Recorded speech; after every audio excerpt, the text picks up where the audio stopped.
Hi everyone, welcome to Matrix. तो इस video में मैं बात करने वाला हूँ जेईई मेन 2020 का जो सितंबर अटेम्प्ट है उसका 3 सितंबर को जो पेपर हुआ था सेकंड शिफ्ट में, उसकी केमिस्ट्री के क्वेश्चंस मैं आपको यहाँ पर सॉल्यूशंस के साथ डिस्कस करने वाला हूँ। तो इस वीडियो में अपन बात करने वाले हैं कि जो भी इस पेपर में क्वेश्चंस जेईई मेन में पूछे गए हैं उनके आंसर्स क्या क्या हैं और उनके डिटेल्ड सॉल्यूशंस जो हैं वो अपन इस वीडियो में डिस्कस करने वाले हैं। तो चलिए शुरू करते हैं। इस क्वेश्चन में हमें बोला गया है the major product in the following reaction is. यहाँ पर हमें एक एल्काइल हैलाइड दे रखा है और उस एल्काइल हैलाइड की रिएक्शन अपन करवा रहे हैं किससे? टर्सरी ब्यूटाइल अल्कोहल से करवा रहे हैं हीट की प्रेजेंस में। तो देखिए, सबसे पहले अगर आप में से जिन स्टूडेंट्स ने इस क्वेश्चन को ध्यान से नहीं पढ़ा होगा या ध्यान से नहीं देखा होगा तो आपको ऐसा लगा होगा कि सर देखो, टर्सरी ब्यूटोक्साइड मतलब जब ऐसा कोई भारी सा अपने पास न्यूक्लियोफाइल होता है तब तो हम ऐसे बोलते हैं कि जब एल्काइल हैलाइड आपको दिया हुआ हो तो वहां पर अपन डायरेक्ट जो हॉफमैन एल्कीन है वो बना देते हैं। तो ऐसा सोच के आपने ऐसा कर लिया होगा कि यहाँ से मान लीजिए इसका जो लेस हिंडर्ड हाइड्रोजन है वो ये वाला है और यहाँ से H निकालो और तुरंत आप इसकी हॉफमैन एल्कीन बना दो। और आपके हिसाब से जब आपने इसको किया होगा तो हो सकता है कि जब आप यहाँ से इसको बाहर निकालोगे तो इसका जो ऑप्शन है वो कुछ, इसका जो आंसर है वो आपके हिसाब से कुछ ऐसा आ रहा होगा। ठीक है, इस तरीके से डायरेक्ट, ठीक है, इस तरीके से बन रहा होगा। लेकिन देखो, ऐसा तब होता जब यहां पर इस टर्सरी ब्यूटाइल अल्कोहल की जगह है आपको ये दिया होता, यहां पर O नेगेटिव और यहां पर K+ दिया होता। जब आपको टर्सरी ब्यूटोक्साइड दिया हुआ होता और जो टर्सरी ब्यूटोक्साइड है वो यहां पर एक स्ट्रॉन्ग बेस की तरह बिहेव करेगा जिसकी वजह से वो हॉफमैन एल्कीन बना देता और E2 एलिमिनेशन यहां पर हो जाता, अपन ऐसा बोल सकते थे। लेकिन इस केस में ऐसा नहीं है। इस केस में आप देख रहे हैं कि यहां पर हॉफमैन एल्कीन बनने की तो बात दूर है। सबसे पहले जब आप इसका न्यूक्लियोफाइल देखेंगे तो आप देख रहे हैं कि इसमें न्यूक्लियोफाइल में दे रखा है ये वाला। तो इसकी प्रेजेंस में जो रिएक्शन होगी वो रिएक्शन होगी यहां पर E1 रिएक्शन। और जब E1 रिएक्शन होगी तो सबसे पहले इस केस में यहां से आयोडीन बाहर निकलेगा। आयोडीन बाहर निकलने के बाद कार्बोकैटायन का फॉर्मेशन होगा और वो बन जाएगा कुछ इस तरीके से। यहां आ जाएगा पॉजिटिव चार्ज। ये जो कार्बोकैटायन बन रहा है, जैसे ही कार्बोकैटायन बनेगा उसका क्या होगा? रीअरेंजमेंट होगा। रीअरेंजमेंट कैसे होता है? तो अगर मान लीजिए पास वाले कार्बन पे हाइड्रोजन हो तो हाइड्राइड शिफ्ट होता है। तो यहां पर आप देख रहे हैं कि इसके पास में 3 हाइड्रोजन है, ठीक है, और यहां इसके पास में जो वो 1 हाइड्रोजन है। यहां पर अगर ये यहां से यहां गया तब तो देखो इसकी स्टेबिलिटी इंक्रीज नहीं होगी। लेकिन अगर ये वाला हाइड्राइड यहां से यहां शिफ्ट हो जाए तो इसको अपन बोल देंगे 1-2 हाइड्राइड शिफ्ट आप कह सकते हो, या फिर आप इसको बोल सकते हो rearrangement of carbocation by 1-2 hydride shift. इसको 1-2 इसलिए बोल रहा हूं कि इस कार्बन को आप थोड़ी देर के लिए 1 नंबर बोल दो, इसको 2 नंबर बोल दो। कार्बन नंबर 1 से कार्बन नंबर 2 पर एक हाइड्राइड शिफ्ट हो रहा है और हाइड्राइड शिफ्ट से मेरा मतलब है कि H तो जा ही रहा है और H के साथ साथ 2 इलेक्ट्रॉन और जा रहे हैं, क्योंकि H+ शिफ्ट नहीं हो रहा है। अरे H+ के पास तो कोई भी इलेक्ट्रॉन नहीं होता, लेकिन H- के पास 2 इलेक्ट्रॉन होते हैं। मतलब इस बॉन्ड के जो दोनों इलेक्ट्रॉन थे वो हाइड्रोजन के साथ निकल के इसके पास जा रहे हैं। तो यहां पर बन जाएगा ये वाला कार्बोकैटायन, ये बन जाएगा ये वाला कार्बोकैटायन, ठीक है। और डेफिनेटली इस कार्बोकैटायन से ये वाला कार्बोकैटायन ज्यादा स्टेबल होता है। इसके बाद अगले स्टेप में क्या होगा? एलिमिनेशन होगा। तो या तो आप यहां से एलिमिनेशन यहां से करवा सकते हो, या फिर आप यहां से करवा सकते हो, या फिर आप एलिमिनेशन यहां से करवा सकते हो। जब आप यहां से एलिमिनेशन करवाएंगे तो आपको पता है मोर स्टेबल एल्कीन बनेगी और वो जो एल्कीन यहां से बनेगी वो होगी ये वाली एल्कीन। इसका मतलब इसका जो सही आंसर है वो होगा सेकंड ऑप्शन, ठीक है। तो ध्यान आपको इस सवाल में ये रखना था कि टर्सरी ब्यूटोक्साइड मतलब पोटेशियम टर्सरी ब्यूटोक्साइड और टर्सरी ब्यूटाइल अल्कोहल दोनों में आपको मिसगाइड नहीं होना था। अगर टर्सरी ब्यूटोक्साइड यहां पर होता तो डेफिनेटली जो है यहां से हाइड्रोजन निकलकर हॉफमैन एल्कीन बन जाती। लेकिन टर्सरी ब्यूटाइल अल्कोहल होने की वजह से ये मैकेनिज्म E1 के थ्रू होगी और इस केस में इसका जो प्रोडक्ट है वो होगा ये वाला, ठीक है।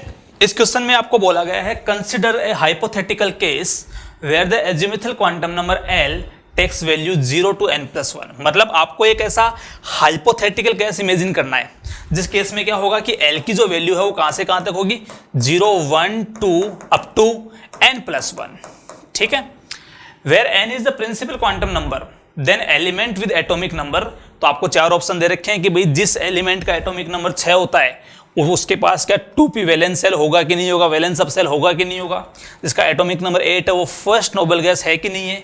इस हाइपोथेटिकल केस में जिसका 13 है क्या उसके पास हाफ फिल्ड वैलेंस सेल है या नहीं है। इन सारे क्वेश्चंस के आपको आंसर बताने हैं। ठीक है, पहली बात तो ये समझिए कि ये जो हाइपोथेटिकल केस है इसमें अब की बार L की जो वैल्यू है वो n+1 तक है। मतलब मैं ऐसे कह सकता हूं कि अगर आप n बराबर 1 की बात करेंगे, अगर आप फर्स्ट सबसेल की बात करेंगे तो इस केस में जो L की पॉसिबल वैल्यूज हैं वो क्या क्या हो सकती हैं, हो सकती हैं 0, 1 एंड 2। मतलब n बराबर 1 के लिए 1s भी पॉसिबल है, 1p भी हो सकता है और 1d भी हो सकता है। जब आप बात करेंगे यहां पर n+2 की बात करेंगे तो n+2 के लिए L की जो पॉसिबल वैल्यूज आपके पास होंगी वो हो जाएंगी 0, 1, 2, 3। मतलब 2 के लिए 2s होगा, 2p होगा, 2d होगा और 2f भी होगा। इस बार क्लियर है यहां तक। तो चलिए एक एक करके ऑप्शन चेक करते हैं। देखिए z बराबर 6 के लिए जब आप इलेक्ट्रॉनिक कॉन्फ़िगरेशन लिखेंगे तो सबसे पहले इलेक्ट्रॉन किस में फिल करेंगे, अपन 1s में करेंगे। तो 1s में आ जाएंगे 2 इलेक्ट्रॉन। उसके बाद 1p में कितने इलेक्ट्रॉन आएंगे, 4 इलेक्ट्रॉन। इसके पास टोटल कितने इलेक्ट्रॉन होंगे, 6। अरे भाई जिसका एटॉमिक नंबर 6 होगा उसके पास टोटल इलेक्ट्रॉन भी कितने होंगे, 6 ही होंगे। और 6 में से 2 तो किस में आ गए, s में आ गए। और 4 किस में आ चुके हैं, यहां पर p में आ चुके हैं। ठीक है, सवाल मेरे से पूछा गया था कि क्या जिसका एटॉमिक नंबर 6 होता है उसके पास 2p as a valence subshell होगा क्या। तो 2p वैलेंस सबसेल तो छोड़िए, इसके पास तो n बराबर 2 में भी इलेक्ट्रॉन नहीं है। जब n बराबर 2 में ही इलेक्ट्रॉन नहीं है इसके पास, इसका मतलब 2p सबसेल होने का सवाल यहां पर पैदा नहीं होता। इसका मतलब 1 इसका आंसर नहीं है। चलिए बात कर लेते हैं 8 की। जब इसमें 8 इलेक्ट्रॉन हो तब क्या करेंगे, सुनिए ध्यान से। जब z की वैल्यू 8 होगी तब देखिए सबसे पहले जो 1s जो है उस 1s में कितने इलेक्ट्रॉन आ जाएंगे, 2 आ गए। ठीक है, 1p में कितने इलेक्ट्रॉन आ जाएंगे, 6 आ जाएंगे। क्या 1 में जो s और p हैं वो दोनों के दोनों यहां पर कंप्लीटली फिल्ड है क्या, कंप्लीटली फिल्ड है। और आप जानते हैं कि जो नोबल गैसेज होती हैं उनका कॉन्फ़िगरेशन ns2np6 टाइप का होता था। तो क्या ये वाला कॉन्फ़िगरेशन ns2np6 से मैच हो रहा है क्या, बिल्कुल मैच हो रहा है। इसका मतलब जिसका एटॉमिक नंबर 8 होगा वो जरूर वहां एक नोबल गैस होगी उस हाइपोथेटिकल केस में। ठीक है, next option 13 has a half filled valence subshell. तो जब z इक्वल टू 13 की अपन बातें करेंगे तो हमें चेक करना है कि जिसका एटॉमिक नंबर 13 है क्या उसके पास हाफ फिल्ड वैलेंस सबसेल है कि नहीं है। तो देखिए यहां पर 1s 2 1p 6 और 2 8 इलेक्ट्रॉन तो आ गए। अपने पास बचे कितने, 5। तो 5 इलेक्ट्रॉन में से जो अगला इलेक्ट्रॉन जाएगा वो जाएगा 2s में, और 2s में चले जाएंगे 2 इलेक्ट्रॉन। उसके बाद आएगा 1d, और 1d में इलेक्ट्रॉन आएंगे यहां पर कितने बच गए, 6 और 2 8 और 2 10। यहां पर आएंगे 3 इलेक्ट्रॉन। अब एक सवाल यहां पर पैदा होता है कि सर आपने 1d से पहले 2s में इलेक्ट्रॉन क्यों भरे। तो ध्यान रहे हमें इलेक्ट्रॉन फिल करने के लिए एनर्जी के इंक्रीजिंग ऑर्डर वाला सीक्वेंस फॉलो करना है। और एनर्जी का जो इंक्रीजिंग ऑर्डर होता है वो आप जानते हो वो दिया जाता है n+l रूल से। अगर आप 1s के लिए n+l की वैल्यू देखेंगे, मैं यहां पर इनकी n+l की वैल्यू लिख रहा हूं। अगर आप 1s के लिए n+l की वैल्यू चेक करेंगे तो कितना आएगा, यहां पर 1 आएगा। 1p के लिए n+l कितना आएगा, 2 आएगा। 2s के लिए भी कितना आएगा, 2 आएगा। लेकिन 1d के लिए n+l 3 आएगा। और आप जानते हैं कि जब n+l की वैल्यू सेम हो जाती है तो जिसके लिए n की वैल्यू कम होती है उसमें इलेक्ट्रॉन फिल करते हैं। इसलिए 1p और 2s में से पहले कौन आएगा, 1p आएगा। और 2s और 1d की n+l वैल्यू डिफरेंट होने के कारण और 2s के लिए n+l की वैल्यू कम होने की वजह से 2s में इलेक्ट्रॉन पहले जाएगा और 1d में इलेक्ट्रॉन बाद में जाएगा। तो इस तरीके से आप देख सकते हैं कि इसके पास कोई भी हाफ फिल्ड सबसेल मौजूद नहीं है।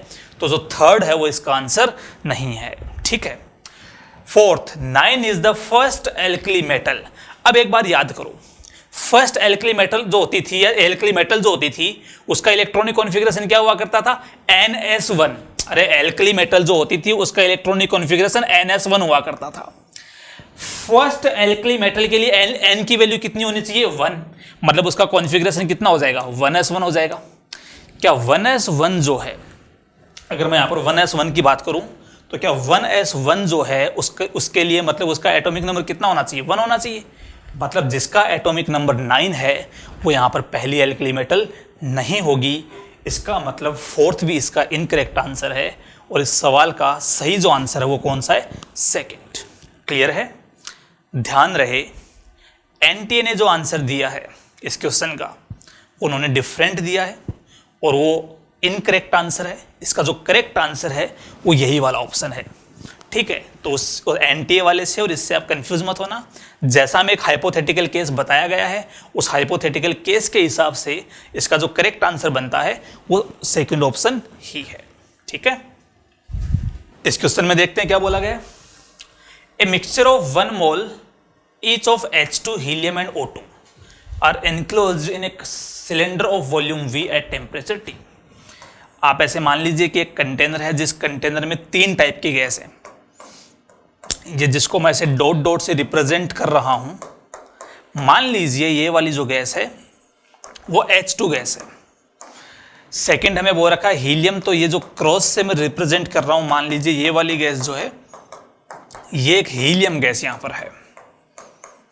ठीक है, और थर्ड जो गैस है उसको मैं थोड़ा ऐसे सर्किल से रिप्रेजेंट कर देता हूं। ये जो गैस इसमें है ये मान लीजिए आपकी O2 गैस है और पूरे जो कंटेनर जो डब्बा आपको दे रखा है इस कंटेनर का वॉल्यूम V मान लीजिए और जिस टेम्परेचर पे रखा गया वो टेम्परेचर यहां पे T है।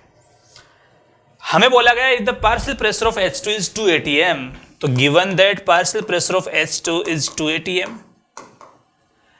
The total pressure of gases in cylinder is, तो P टोटल हमसे पूछा गया है, ये हमसे पूछा गया है। ठीक है, अब सुनिए ध्यान से। आप जानते हैं कि पूरे के पूरे जो कंटेनर है इस कंटेनर का वॉल्यूम कांस्टेंट रहने वाला है और टेम्परेचर भी यहां पर क्या रहने वाला है, कांस्टेंट रहने वाला है। जब वॉल्यूम और टेम्परेचर दोनों ही कांस्टेंट है तो मैं ऐसा बोल सकता हूं for any gas pressure will be directly proportional to number of moles, मतलब जिसके नंबर ऑफ मोल ज्यादा होंगे उसका प्रेशर भी क्या होगा, बोलो, ज्यादा होगा। लेकिन जैसा कि सवाल में बोला गया है इस मिक्सचर में जितनी भी गैसेज मौजूद हैं उन सारी गैसों का, चाहे वो H2 गैस हो, चाहे वो हीलियम गैस हो, चाहे वो O2 गैस हो, उन सबका प्रेशर कितना है, सॉरी उन सबके नंबर ऑफ मोल कितने हैं, 1 मोल। उन सबके जो नंबर ऑफ मोल्स हैं वो सबके सेम है और सबके जो नंबर ऑफ मोल्स हैं वो 1 मोल है। यहां पर 1 मोल, जब सबके number of moles he same है तो सबका प्रेशर भी क्या होगा, फिर सेम होगा। तो मैं यहां पर ऐसे कह सकता हूं कि PH2 would be equal to P helium would be equal to partial pressure of O2 and which is equal to 2 atm, क्योंकि मैं 2 atm दे रखा है तो ये हो जाएगा 2 atm।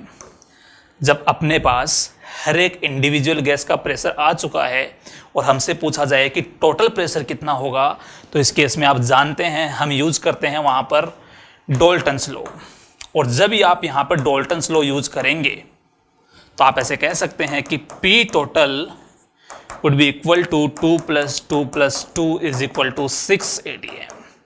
अरे 2 plus 2 plus 2 इसे उसमें 3 गैस थी और 3 गैस के जो पार्शियल प्रेशर थे तीनों को अपन ऐड कर देंगे तो यहां से आ जाएगा इसका टोटल प्रेशर। ठीक है, यहां तक इस सवाल को समझते हैं, सुनिए ध्यान से।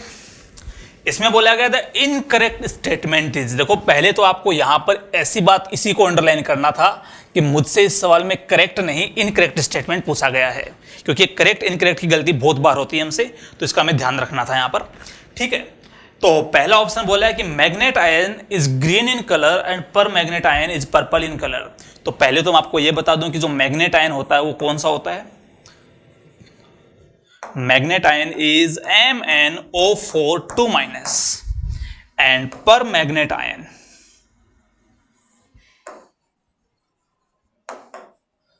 ion is MnO4 minus। ठीक है, तो जैसा कि आप जानते हैं कि इसका जो कलर होता है वो ग्रीन होता है और इसका जो कलर होता है वो पर्पल कलर होता है, मतलब जो फर्स्ट स्टेटमेंट है वो बिल्कुल सही है। और अगर स्टेटमेंट सही है मतलब ये स्टेटमेंट इस क्वेश्चन का आंसर नहीं है कि क्वेश्चन में हमसे कौन सा पूछा गया है, इनकरेक्ट पूछा गया है। सेकंड आपको बोला गया कि magnet and परमैग्नेट ions are paramagnetic. देखिए यहां पर जो मैग्नीज जो होता है वो प्रेजेंट होता है, मैग्नीज यहां पर होता है +6 ऑक्सीडेशन स्टेट में, और उसका जो इलेक्ट्रॉनिक कॉन्फ़िगरेशन आएगा वो आ जाएगा यहां से 3d1। जबकि यहां जो मैग्नीज है पर मैग्नेट में वो होता है +7, जिसका इलेक्ट्रॉनिक कॉन्फ़िगरेशन होता है यहां पर आर्गन 3d0। आप देखते हैं कि यहां तो सारे के सारे इलेक्ट्रॉन पेयर्ड ही होंगे, कोई अनपेयर्ड हो ही नहीं सकता। मतलब ये कैसा होगा, डायामैग्नेटिक, और ये कैसा होगा, डेफिनेटली एक अनपेयर्ड इलेक्ट्रॉन की वजह से ये बन जाएगा पैरामैग्नेटिक। ये कहता है कि दोनों ही पैरामैग्नेटिक है, मतलब ये गलत बात है, और गलत बात होने के कारण ये जो स्टेटमेंट है ये इस सवाल का सही उत्तर बन जाता है। ठीक है, थर्ड बोलता है in manganate and परमैग्नेट ions the pi bonding takes place by overlap of p orbitals of oxygen and d orbitals of manganese. ठीक है, ये देखो आप जानते हैं कि जैसे इसकी जो स्ट्रक्चर होगी, इसकी स्ट्रक्चर होती है इस तरीके से, double bond O, double bond O minus और O माइनस। इसकी स्ट्रक्चर अपन यहां बना लेते हैं।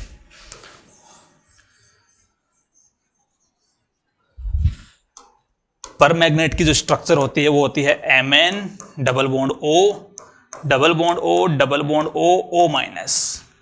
तो हमसे पूछा जा रहा है कि ये जो डबल बॉन्ड यहां पर बना हुआ है, जो पाई बॉन्ड बना है, और ये जो पाई बॉन्ड बने हुए हैं, इन पाई बॉन्ड के बनने में ऑक्सीजन का तो p ऑर्बिटल यूज हो रहा है और मैग्नीज का d हो रहा है। यहां पर इसका p काम में आ रहा है, यहां पर इसका d काम में आ रहा है। तो बिल्कुल सही बात, आप जानते हैं कि इस पाई बॉन्डिंग में ऑक्सीजन का p ऑर्बिटल काम में आता है, मैग्नीज का कौन सा काम में आता है, d काम में आता है। मतलब थर्ड स्टेटमेंट भी करेक्ट है। फोर्थ कहता है कि दोनों ही टेट्राहेड्रल होने ही है, इसकी ज्योमेट्री भी कैसी होती है, टेट्राहेड्रल होती है, और इसकी भी कौन सी होती है, टेट्राहेड्रल। तो इस तरीके से ये जो है इसके अंदर सही आंसर जो होगा वो होगा सेकेंड। ठीक है, ये समझ में आ गया होगा आपको यहां तक। मतलब इस सवाल में आपको 4 स्टेटमेंट दे रखे थे, उसमें आपको इनकरेक्ट वाला ढूंढना था, और जो इनकरेक्ट था वही उसका सही आंसर है। इस सवाल में आपको बोला गया consider the following molecules and statements related to them.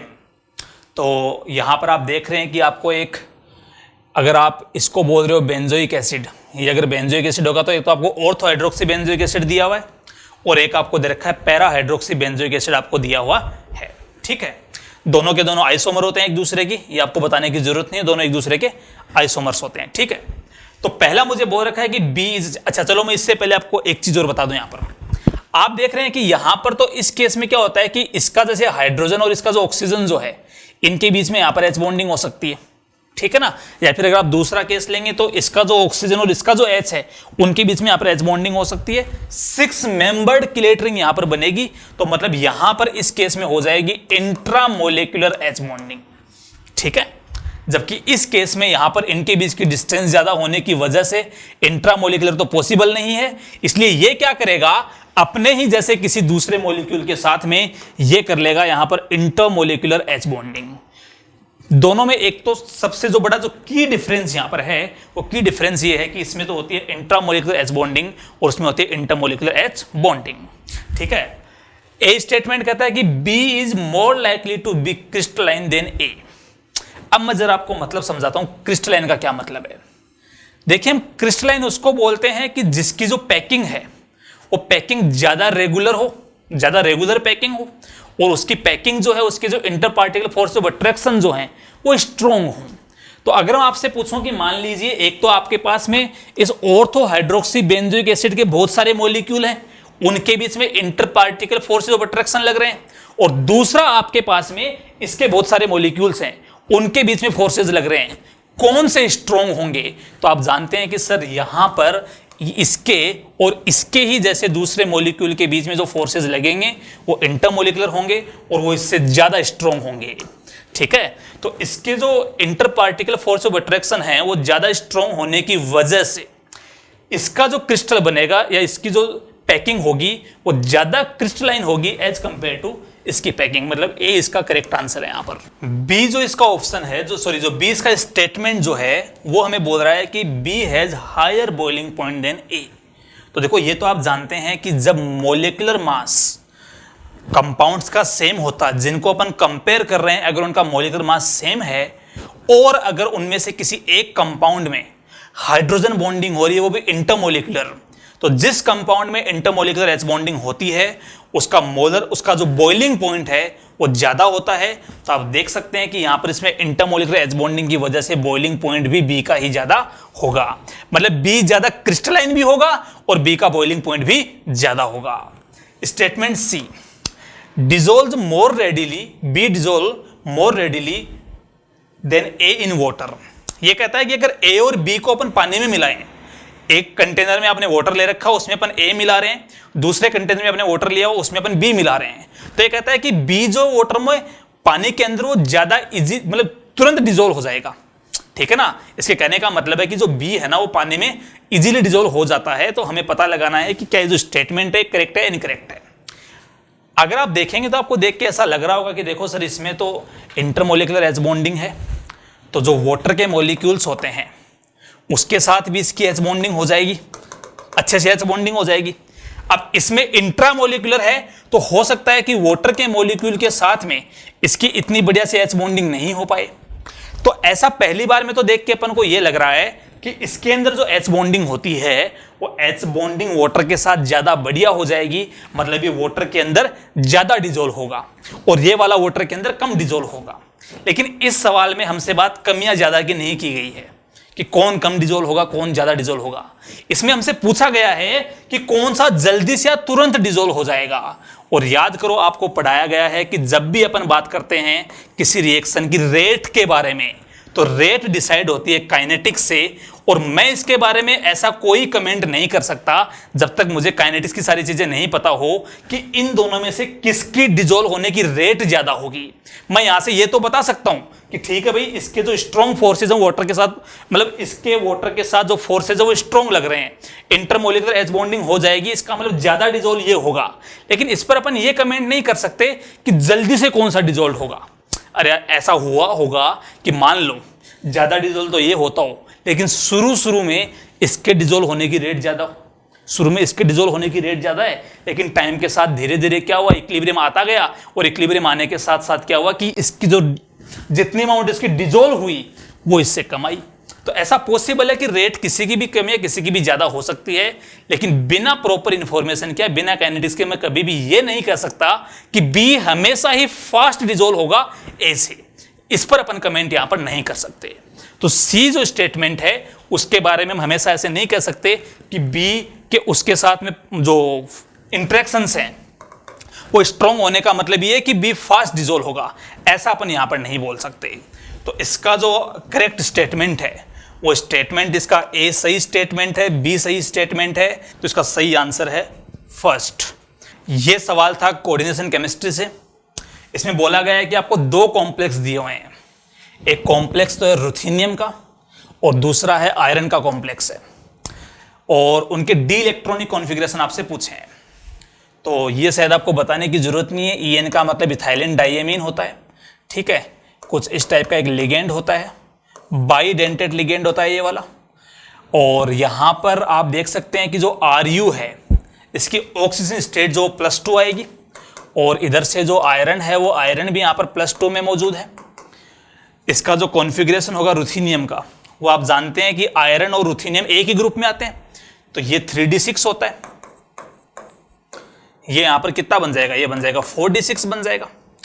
अब दोनों में से हमें ये पता लगाना है कि किसमें तो पेयरिंग होगी और किसमें पेयरिंग नहीं होगी, यानी कि कौन से केस में तो लो स्पिन कॉम्प्लेक्स बनेगा और कौन से केस में बनेगा हाई स्पिन कॉम्प्लेक्स। तो देखो ये आपको पता चलता है दो चीजों से। पहली बात देखिए, पहली बात तो आयरन का कॉम्प्लेक्स है, आयरन जो होता है आयरन 2+ में वाटर के साथ जो बनाता है वो बनाता है हमेशा हाई स्पिन कॉम्प्लेक्स बनाता है, ये आप जानते हैं। आयरन +2 ऑक्सीजन स्टेट में वाटर के साथ क्या बनाता है, हाई स्पिन कॉम्प्लेक्स बनाता है, क्योंकि इस केस में वाटर बिहेव करता है as a weak field ligand. तो यहां पर इसका जो स्प्लिटिंग डायग्राम आएगा Eg and this is T2G, तो यहां पर टोटल अपने पास 6 इलेक्ट्रॉन है, 1 2 3 4 5 एंड 6। तो इसका जो कॉन्फ़िगरेशन हो जाएगा T2G4Eg2। लेकिन रुथेनियम एक तो देखो 4D सीरीज की मेटल है, और 4D और 5D सीरीज की जो मेटल्स होती हैं वो इवन +2 ऑक्सीजन स्टेट में भी लो स्पिन कॉम्प्लेक्स बनाती हैं। अरे आपने पढ़ा होगा कि जब हम 3D से 4D 4D से 5D जाते हैं तो ऐसा करने पर, ऊपर से नीचे जाने पर, डी ब्लॉक में ऊपर से नीचे जाने पर जो लो स्पिन कॉम्प्लेक्स बनाने की टेंडेंसी वो बढ़ जाती है, क्योंकि ऑक्टाहेड्रल में जो स्प्लिटिंग होती है वो स्प्लिटिंग ज्यादा होती है। ऑक्टाहेड्रल में 4D या 5D सीरीज में जो क्रिस्टल फील्ड स्प्लिटिंग होती है वो ज्यादा होती है, जिसकी वजह से ऐसे केसेस में डेलो की वैल्यू पेयरिंग एनर्जी से बहुत ज्यादा हो जाती है। और वो जो इलेक्ट्रॉन है, जैसे मान लो इसमें 6 इलेक्ट्रॉन है, तो आपने 1 2 3 भर दिए, अब चौथा इलेक्ट्रॉन है, तो यहां पर जो ये गैप है डेलो, ये डेलो गैप पेयरिंग एनर्जी से बहुत ज्यादा है। मतलब इलेक्ट्रॉन जो है उसको ऊपर जाने के लिए ज्यादा एनर्जी चाहिए एज कंपेयर टू पेयरिंग करवाने के लिए। तो आप ही को पता है, जैसे मान लीजिए आपको मान लो आपको एक पेन खरीदना है, और सेम पेन की कोई एक जन आपसे 10 रुपए मांग रहा है और कोई एक जन आपसे 5 मांग रहा है, तो आप हमेशा 5 रुपए वाला काम करना चाहोगे, है ना। तो ये जो चौथा इलेक्ट्रॉन है, इस चौथे इलेक्ट्रॉन के पास में 2 ऑप्शन है, या तो वो इतनी एनर्जी लेकर ऊपर चला जाए, और या फिर वो पेयरिंग कर ले। आप देख रहे हैं कि पेयरिंग के लिए कम एनर्जी चाहिए, तो यहां पर पेयरिंग कर लेगा, चौथा इलेक्ट्रॉन यहां आएगा, ये 5वां और ये छठा। तो इस तरीके से इस केस में जो T2G है उसमें 6 इलेक्ट्रॉन होंगे और EG में 2 इलेक्ट्रॉन होंगे। और यहां पर इसका जो पहले रुथिनियम वाला कॉम्प्लेक्स है ना, तो T2G6 EG0 और T2G4 EG2, इसका जो करेक्ट आंसर है वो हो जाएगा ऑप्शन 1। ठीक है, तो यहां पर आपको पता लगाना था मेटल के बेसिस पे कि कॉम्प्लेक्स हाई स्पिन बनेगा कि लो स्पिन बनेगा। क्लियर है, एक 3D सीरीज की मेटल थी और एक 4D की थी, तो 4D वाले +2 में हमेशा ही क्या बनाते हैं, लो स्पिन बनाते हैं, और 3D में आयरन 2 प्लस वाटर के साथ क्या बनाता है, हाई स्पिन बनाता है। इस क्वेश्चन में हमें बोला गया है complex A has a composition of, जिसमें टोटल अपने पास में 12 हाइड्रोजन्स हैं, 6 ऑक्सीजन हैं, और ये यहाँ पर C नहीं है, ये Cl3 एक्चुअल में। ठीक है ना, ये ऐसे दे रखा आपको H12O16 Cl3Cr, ये एक्चुअल में, ये C13 नहीं है ना। If the complex on treatment with concentrated H2SO4, तो इसका ट्रीटमेंट अपन करवा रहे हैं कॉन्सेंट्रेटेड H2SO4 के साथ। ऐसा करने पर बोलता है कि losses 13.5% of its original mass, the correct molecular formula of A is.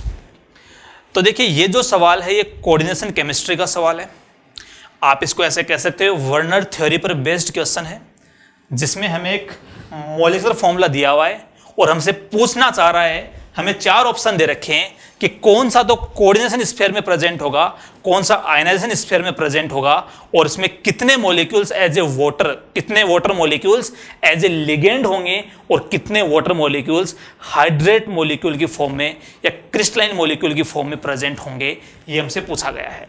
तो देखिए सबसे पहले आपको यह पता होना चाहिए कि कॉन्सेंट्रेटेड H2SO4 एक डीहाइड्रेटिंग एजेंट होता है, और डीहाइड्रेटिंग एजेंट का काम होता है पानी निकालना। उसका काम क्या होता है कि जिस भी मॉलिक्यूल में मॉइस्चर है वहां पर वो उस मॉइस्चर को बाहर निकाल लेगा, और वो पानी निकालना उसका काम होता है। ठीक है, इसका मतलब मैं ऐसे कह सकता हूं कि मान लीजिए मेरे पास वो कॉम्प्लेक्स A था, जब मैंने उसकी रिएक्शन करवाई कॉन्सेंट्रेटेड H2SO4 से, ठीक है, तब कुछ तो वो सब्सटेंस बचा होगा और कुछ वहां पर H2O बाहर निकल गया होगा, ऐसा मैं मान सकता हूं। तो ये मुझे कह रहा है कि जब उसकी रिएक्शन कंसंट्रेटेड H2SO4 से करवाई गई तो जो लॉस हुआ, जो उसके मास में जो लॉस हुआ वो था 13.5% का। अब आप मुझे बताओ कि रिएक्शन करने पर जो उसके मास में लॉस होता है वो लॉस किसकी वजह से हुआ होगा, कौन सी स्पीसीज है जो उस कंपाउंड से बाहर निकली होगी जिसकी वजह से उसके मास में डिक्रीमेंट आया होगा।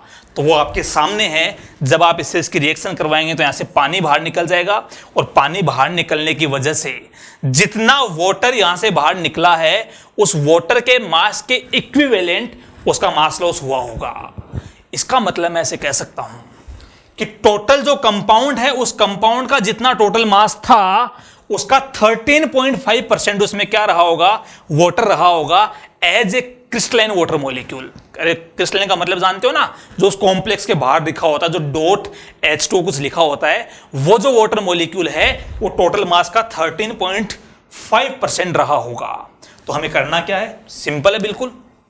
हम क्या करेंगे, सबसे पहले जो कंपाउंड है, ये जो लिखा हुआ है यहां पर CrCl3 है, ये O6 और H12 जो ये लिखा हुआ है, इसका अपन मोलर मास निकालते हैं, इसका अपन मोलिकुलर मास निकालेंगे यहाँ से।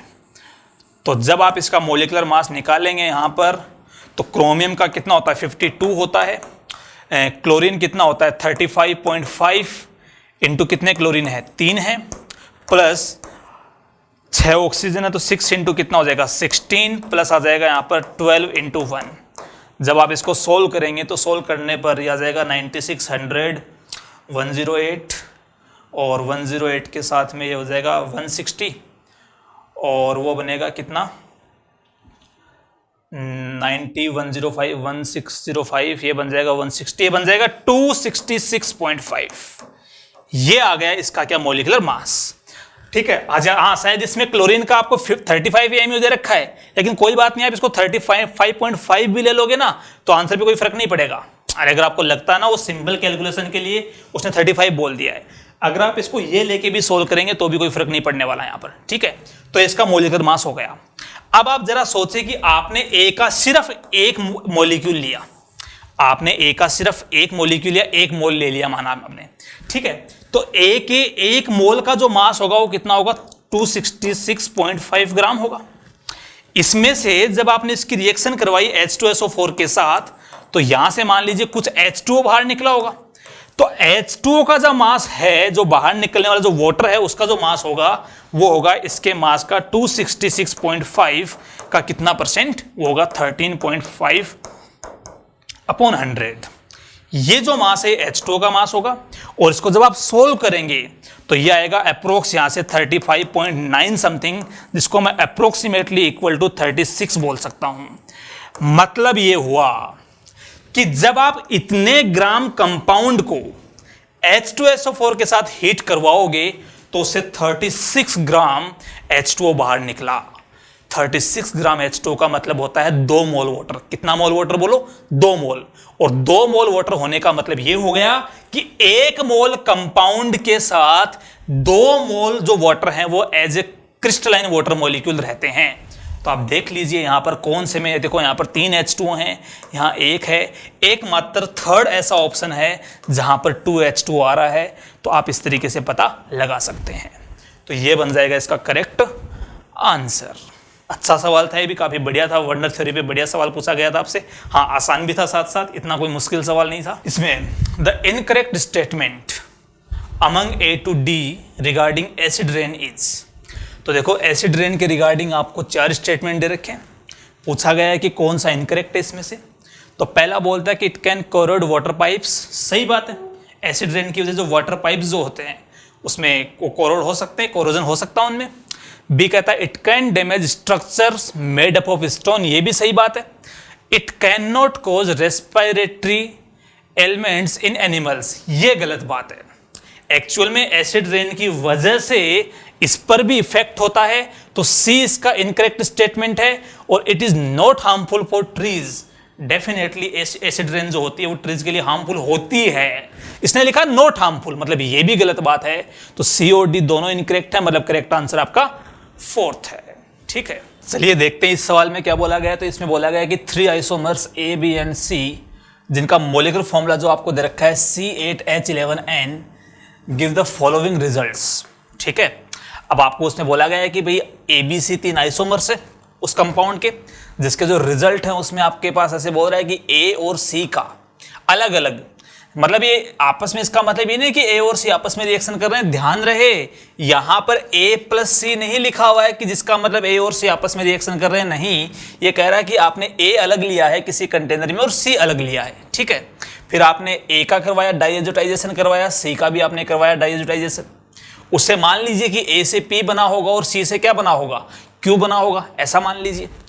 फिर जब आपने इनका P और Q का अलग अलग, पहले आपने करवाया हाइड्रोलाइसिस, देन आपने करवाया ऑक्सीडेशन, तो प्रोडक्ट बनते हैं R और S। और जो R और S यहां पर बन रहे हैं तो उसमें से बोला गया है कि भाई A से तो फॉर्मेशन होता है R का और C से फॉर्मेशन होता है S का। ये अलग अलग आपको इंफॉर्मेशन इसलिए दी गई है, क्यों?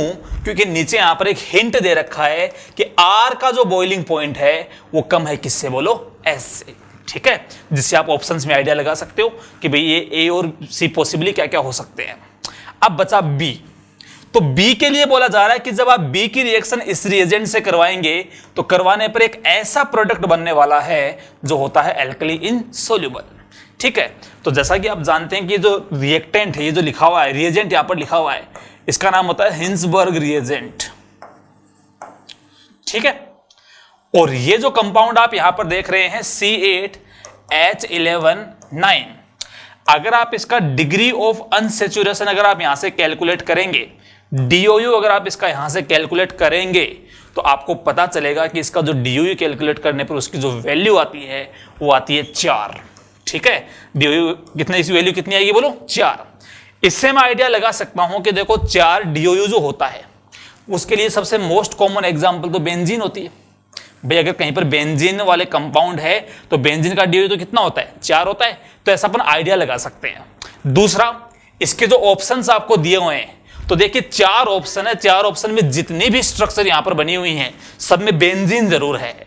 मतलब मेरा आइडिया बिल्कुल सही था कि अपने जो कंपाउंड है ए बी और सी उसमें एक तो पक्का बेंजीन होगी, और बेंजीन होने का मतलब ये है कि आप ऐसे कह सकते हो कि यहां पर 6 तो कार्बन काम में आ गए, लेकिन ये तो कह रहा है कि कार्बन 8 है।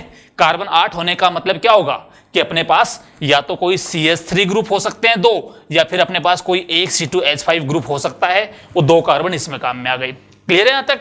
उसके बाद एक नाइट्रोजन है, और नाइट्रोजन है मतलब वो कोई डबल बॉन्ड तो बना नहीं सकता। क्यों नहीं बना सकता? क्योंकि इसका DOU कितना है बोलो 4 है, और DOU 4 किस में काम में आ चुका है? बेंजीन में पहले ही काम में आ चुका है। मतलब अब जो नाइट्रोजन है वो केवल सिंगल बॉन्ड से कनेक्टेड ही होगा, और सिंगल बॉन्ड से कनेक्ट होने का मतलब है कि कोई NH2 ग्रुप हो सकता है उसके अंदर, या NH ग्रुप हो सकता है। मतलब nitrogen 1 degree 2 degree 3 degree amine की फॉर्म में कोई प्रेजेंट हो सकता है। तो देखिए इसके DOU से और इन ऑप्शंस को देखकर मैं यहां तक इस कंक्लूजन पे आ चुका हूं कि उसमें एक तो बेंजीन है और साथ में या तो कोई CH3 ग्रुप होगा, 2 CH3 ग्रुप होंगे, या फिर एक C2H5 होगा, या एक NH2 होगा। इन्हीं में से कोई A और B और C होगा। क्लियर है यहां तक? अब चलिए थोड़ा सा एक बार ऑप्शंस पे नजर डालते हैं। आप जितने भी ऑप्शंस यहां पर देखोगे आपको कहीं पर भी 2 CH3 लगे हुए तो नहीं दिखाई देंगे। ठीक है, या तो आपको पूरा C2H5 ग्रुप दिख रहा है, या फिर जैसे मान लीजिए नाइट्रोजन के एक तरफ CH2 अगली तरफ CH3 लगा हुआ है। ये 2 ही पॉसिबिलिटी यहां पर लग रही हैं। ठीक है, तो यहां से मुझे हिंट क्या मिला वो हिंट सुनिएगा ध्यान से, समझिए ध्यान से। मुझे ये पता चल गया है कि एक तो बेंजीन है, बेंजीन पर अगर मैं कहीं पर भी NH2 लगा दूं तो फिर मैं C2H5 यहां भी लगा सकता हूं, या फिर ऐसा पॉसिबल है कि यहां नहीं लगाकर, अगर यहां नहीं लगा के आप C2H5 यहां नहीं लगा के आप C2H5 को यहां भी लगा सकते हैं। ठीक है, इस पोजीशन पे आ गया। अगर आप इसको यहां पर भी नहीं लगाने वाले तो हो सकता है कि आप C2H5 को यहां लगा दो। ऐसी 3 पॉसिबिलिटीज में बन रही हैं। एक तो देखो इनमें से कोई कंपाउंड हो सकता है। दूसरा, जैसा कि आप देख रहे हैं उसमें एक ऑप्शन ये भी है बार बार CH2NH एक ये वाला भी कोई कंपाउंड हो सकता है। बस मेरा काम ये है कि ये 3 पॉसिबिलिटीज ही, कि एक यहां पर हो सकता है, या एक यहां हो सकता है, या एक यहां हो सकता है। 3 कंपाउंड तो हो गए ये, और चौथा कंपाउंड हो गया ये। इन चारों कंपाउंड में से अब मुझे ये बताना है कि कौन सा A है, कौन सा B है और कौन सा C है। ये मुझे आंसर देना है। मेरी बात समझ गए? तो चलिए मैं सबसे पहले लेके चलता हूं इस वाले को। सबसे पहले अपन इस वाले कंपाउंड को लेके चलते हैं। सुनिए ध्यान से। मान लीजिए यहां NH2 है और यहां मैंने CH2 CH3 लगा दिया। ठीक है, अब सबसे पहले जब आप इसका करेंगे डाई एजोटाइजेशन तो उसका मतलब है कि आपको इसकी रिएक्शन करवानी है NaNO2 प्लस HCl से। तो इसकी रिएक्शन अपन करवा देंगे NaNO2 प्लस HCl। टेम्परेचर आप जानते हो, ये बताने की जरूरत नहीं है, 0 डिग्री टू 5 डिग्री सेल्सियस। ठीक है, तो ये इसको कन्वर्ट कर देगा, यहां पर किसमें, ये कर देगा N2 प्लस बना देगा, और यहां बन जाएगा Cl माइनस, और ये बन जाएगा। अगले स्टेप में आपको बोला गया है कि भाई इसका करवाना है आपको हाइड्रोलाइसिस। जब आप इसका हाइड्रोलाइसिस करवाएंगे तो आप जानते हैं कि हाइड्रोलाइसिस का मतलब H2O का अटैक, और ये भी आप जानते हैं कि जो N2 होता है वो दुनिया का सबसे बढ़िया लिविंग ग्रुप होता है। अरे N2 प्लस जो होता है ना, वो जैसे मान लीजिए अगर कहीं पर किसी कार्बन चैन से ऐसा बना हुआ है N ट्रिपल बॉन्ड N, यहां पर पॉजिटिव चार्ज लगा हुआ है, तो इस नाइट्रोजन पर पॉजिटिव चार्ज जो आता है, इस पर पॉजिटिव का चार्ज का आना जो है वो इसको बना देता है दुनिया का सबसे बढ़िया लिविंग ग्रुप यहां से बना देता है, और वो तुरंत वहां से निकल जाएगा और यह जो प्रोडक्ट बनेगा वो बन जाएगा इस तरीके से। यहां पर लग जाएगा OH और यहां बन जाएगा ये वाला। ठीक है, अगले स्टेप में बोल रहा है कि इसका आपको करवाना है ऑक्सीडेशन, वो भी पोटेशियम परमैंगनेट के साथ एसिडिक मीडियम में करवाना है। तो आप जानते ही हैं कि वो जो परमैंगनेट है, पोटेशियम परमैंगनेट है, ये यहां पर जो एल्काइल ग्रुप जो लगा हुआ है, अगर इसके पास अल्फा हाइड्रोजन, सॉरी यहां पर अगर हाइड्रोजन मौजूद हैं तो इसको वो कन्वर्ट कर देगा किसमें, COOH में। अब एक बात सुनिए ध्यान से, आपको बोला कि या तो A ले ले या C ले ले, पहले करवा डाइएजोटाइजेशन, मैंने करवा दिया, फिर कहता है कि जो बना उसका बाद में करवा हाइड्रोलिसिस, वो भी अपन ने करवा लिया, फिर कहता है कि फिर उसका करवा ऑक्सीडेशन, तो उससे प्रोडक्ट बनेंगे कौन कौन से, R और S, मतलब एक से R बन जाएगा, दूसरे से क्या बन जाएगा, S बन जाएगा। तो आप यहां पर देख सकते हैं कि इसमें इसका आपने करवाया diazotization, then hydrolysis followed by oxidation, मतलब अगर मैं इसको A मान लूं एक बार के लिए, तो ये जो है ये अपना बन जाएगा, कौन बन जाएगा, यहां पर R बन जाएगा। अभी तक मुझे श्योर नहीं है कि मैं इसको A ले सकता हूं या ये C है, भाई A और C में तो कोई भी हो सकता है ना, लेकिन एक काम करते हैं, देखिए सुनिए ध्यान से, ऐसा मान लेता हूं कि अगर मान लीजिए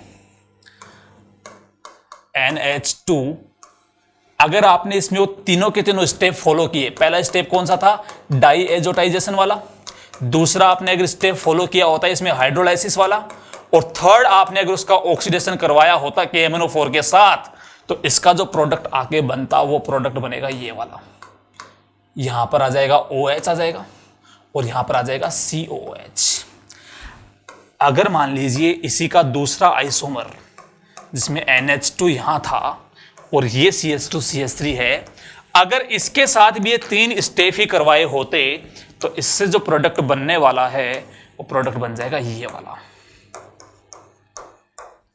क्लियर है सबको यहां तक? अब हम पता लगाएंगे कि कौन सा आपका A है, कौन सा आपका B है। तो ध्यान से सुनना, सवाल में ऐसा बोला गया है कि जो ये दोनों R और S बन रहे हैं, इसमें R का बॉइलिंग पॉइंट कम है और S का बॉइलिंग पॉइंट क्या बोलो, ज्यादा है।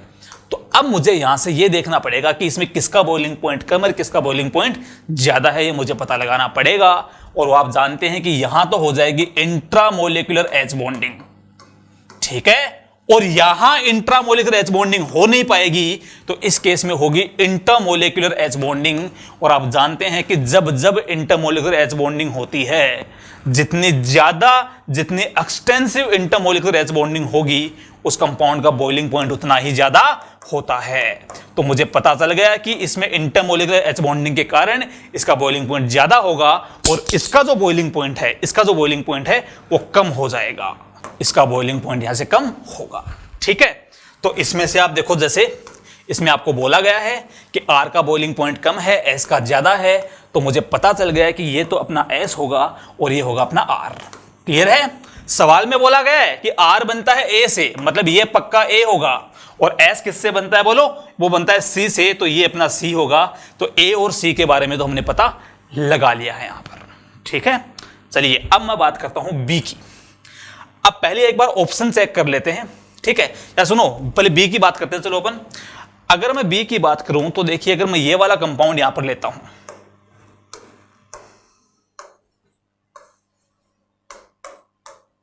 CH2 NH और CH3, अगर अपन इस कंपाउंड की बात करें, अगर मैं इसकी रिएक्शन करवाता हूं इससे PH SO2 Cl, जिसको आप ऐसे भी लिख सकते हो, हिंसबर्ग रिएजेंट ये होता है, यहां पर आ जाएगा S double bond O Cl। अगर आप इसकी रिएक्शन इससे करवाओगे, जैसे कि आप देख सकते हो, ये 66H5, इसको मैंने PH बोल दिया फिनाइल, और ये SO2 और ये Cl। तो जब आप इसकी रिएक्शन इससे करवाएंगे तो हिंसबर्ग रिएजेंट है, यहां पर इसके पास लोन पेयर होता है, तो आप इसकी रिएक्शन जानते हैं कि यहां से Cl बाहर निकल जाएगा और जो प्रोडक्ट बनेगा वो बनेगा ये वाला। यहां तक आ जाएगा CH2, यहां नाइट्रोजन, इसके साथ नीचे यहां पर क्या लगा होगा, CH3 लगा होगा। ये जो ये वाला CH3 है वो यहां नीचे लग जाएगा, साथ में नाइट्रोजन जो है जुड़ जाएगा किससे, सल्फर से, और वो बन जाएगा डबल बॉन्ड O, और यहां पर आप बना दो फिनाइल रिंग। तो इसका जो प्रोडक्ट यहां पर बनेगा वो प्रोडक्ट बनेगा ये वाला, और ये जो प्रोडक्ट बना है ये वाला प्रोडक्ट होता है एल्कली इनसोल्यूबल। मतलब ये एल्कली में इनसोल्यूबल होगा, और अगर ये एल्कली में इनसोल्यूबल है मतलब ये जो ये वाला आइसोमर है ये बन जाएगा आपका B। तो आप देख सकते हैं आंसर में कि ये आपका A है, उसके बाद में ये आपका C है, और ये आपका B है। तो इसका जो करेक्ट आंसर है वो हो जाएगा कौन सा, सेकंड हो जाएगा। अब आपको यहां पर एक डाउट आना चाहिए कि सर टोटल 4 आइसोमर हमें लग रहे थे कि वो बन सकते हैं इस टाइप के, 3 तो हो गए, लेकिन जिसके अंदर NH2 के कंपैरिजन में वो यहां पर मेटा पर जो लगा था ये आंसर नहीं हो सकता क्या? तो देखिए उस मेरे कहने का मतलब ये है कि अगर आपके दिमाग में ये डाउट आया हो कि सर ये वाला आंसर क्यों नहीं हुआ, अगर हम कहीं पर ये लगा दें NH2 और CH2 CH3 में लगा दूं तो ये आंसर क्यों नहीं हुआ, तो देखिए इसकी वजह ये है, सुनिए ध्यान से।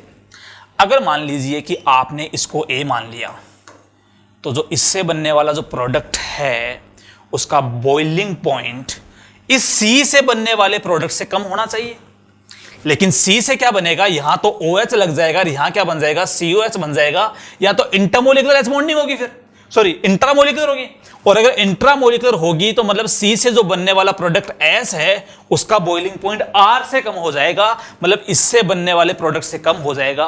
और ऐसा सवाल में नहीं बोला गया है, सवाल में ऐसा नहीं बोल रखा कि S का बॉइलिंग पॉइंट कम है, वो कहता R का बॉइलिंग पॉइंट कम है, इसलिए ये इसका आंसर नहीं आया। ठीक है, बाकी इस केस में तो देखो उल्टा ही हो गया भाई, A और B को उल्टा ही कर दिया, तो थर्ड इसका इसलिए आंसर नहीं है। और जो फोर्थ वाला केस है, फोर्थ वाले केस में आप ऐसे कह दोगे कि ये वाला भी तो हो सकता था सर, लेकिन इससे जो हिंसबर्ग टेस्ट जो ये देगा उससे जो प्रोडक्ट बनेगा वो वाला इसका जो प्रोडक्ट है वो एल्कली सोल्यूबल आ जाएगा। इस वजह से इसका जो करेक्ट आंसर है वो सेकंड ऑप्शन ही है, बाकी इसका कोई आंसर करेक्ट नहीं है। तो मतलब करेक्ट कॉम्बिनेशन नहीं होने की वजह से आप ये कह सकते हो कि जो मेटा वाला प्रोडक्ट है, जो मेटा वाला सब्सटेंस है वो इसका ए नहीं हो सकता। ठीक है, इस सवाल को देखते हैं। इसमें बोला गया था among the statement 1 to 4 the correct ones are. अब की बार अपने को करेक्ट ऑप्शन पूछे गए। पहला कहता है beryllium has smaller atomic radius compare to magnesium. Beryllium group में ऊपर आता है, मैग्नीशियम नीचे आता है, अप टू डाउन जाने पर साइज इंक्रीज होती है, मतलब बेरिलियम छोटा सा होगा, मैग्नीशियम बड़ा सा होगा। तो इसका जो फर्स्ट है वो यहां पर करेक्ट स्टेटमेंट है। Beryllium has higher ionization enthalpy than aluminium. देखो अगर मैं बेरिलियम, मैग्नीशियम और एल्यूमिनियम में कंपेयर करूं तीनों में, तो देखो वैसे तो आपने ऐसे पढ़ा होगा कि इसके अगर अपन कॉन्फ़िगरेशंस लिखे, सॉरी ये बेरिलियम यहाँ आएगा यहाँ पर, है ना, हाँ इस तरीके से। तो हम ऐसे कह सकते हैं कि जैसे मान लो बेरिलियम है ना, बेरिलियम और मैग्नीशियम में कंपेयर करो तो देखो बेरिलियम की आयनाइजेशन एनर्जी ज़्यादा होती है, ठीक है। और मैग्नीशियम और अगर एल्यूमिनियम में कंपेयर करें तो मैग्नीशियम और एल्यूमिनियम में कंपेयर करने पर मैग्नीशियम की क्या होती है, ज़्यादा होती है। तो आप यहाँ से ऐसे कह सकते हो कि भाई जब मैग्नीशियम से ज़्यादा बेरिलियम की होती है और एल्यूमिनियम ज़्यादा मैग्नीशियम की होती है तो फिर बेरिलियम की डेफिनेटली जो आयनाइजेशन एंथैल्पी है वो उससे ज़्यादा ही होगी। तो इसका जो करेक्ट स्टेटमेंट है वो सेकंड स्टेटमेंट करेक्ट है। Third, charge divided by radius ratio of beryllium is greater than that of aluminium. नहीं, ये गलत बात बोल दी इसने, और गलत बात क्या है वो मैं आपको बता देता हूं। देखिए बेरिलियम जो होता है उस पर चार्ज होता है 2+, और एल्यूमिनियम पे जो चार्ज होता है वो चार्ज होता है 3+। पहली बात तो मैं आपको बता दूं कि बेरिलियम और एल्यूमिनियम के लिए जो Q/R का रेशियो होता है, जिसको अपन चार्ज अपॉन रेडियस रेशियो बोलते हैं, ये वाला रेशियो ऑलमोस्ट सेम होता है। और उसकी वजह जो होती है वो वजह होती है इनकी डायगोनल रिलेशनशिप। इनकी डायगोनल रिलेशनशिप के कारण इनका जो चार्ज और साइज का जो रेशियो ऑलमोस्ट सेम होता है, लेकिन फिर भी जो रेशियो होता है वो एल्यूमिनियम का थोड़ा सा ज़्यादा होता है, बेरिलियम का ज़्यादा नहीं होता है। इसलिए इसका जो थर्ड स्टेटमेंट है वो इनकरेक्ट है। Fourth, beryllium and aluminium form mainly covalent compound, बिल्कुल सही बात है, और इसकी वजह आपके सामने है। याद करो फाजान्स रूल। फाजान्स रूल कहता है कि जितना ज्यादा चार्ज अपॉन साइज का रेशियो होगा, जिसको अपन चार्ज डेंसिटी बोलते हैं, इसको फाई अपन बोलते हैं, जितनी इसकी वैल्यू ज्यादा होगी उतनी ही उस कैटायन की पोलराइजिंग पावर ज्यादा होती है और उससे बनने वाले कंपाउंड उतने ही ज्यादा कोवेलेंट होते हैं नेचर में। और यहां पर तो देखिए +2 चार्ज है, छोटा सा साइज है, +3 चार्ज है, ना कोई इतना बड़ा साइज है, जिसकी वजह से इनकी जो पोलराइजिंग पावर होती है वो सबसे ज्यादा होती है। सबसे ज्यादा का मतलब है कि इनके काफी ज्यादा होती है। और इनके जो कंपाउंड हो लगभग कंपाउंड कैसे पाए जाते हैं बोलो, कोवेलेंट मिलते हैं। तो यहां से फर्स्ट, सेकंड, फोर्थ तीनों करेक्ट है, हमसे करेक्ट पूछे हैं, इसलिए इसका जो सही आंसर है वो आ जाएगा फर्स्ट ऑप्शन। चलिए इस सवाल में देखते हैं, काइनेटिक्स का सवाल है।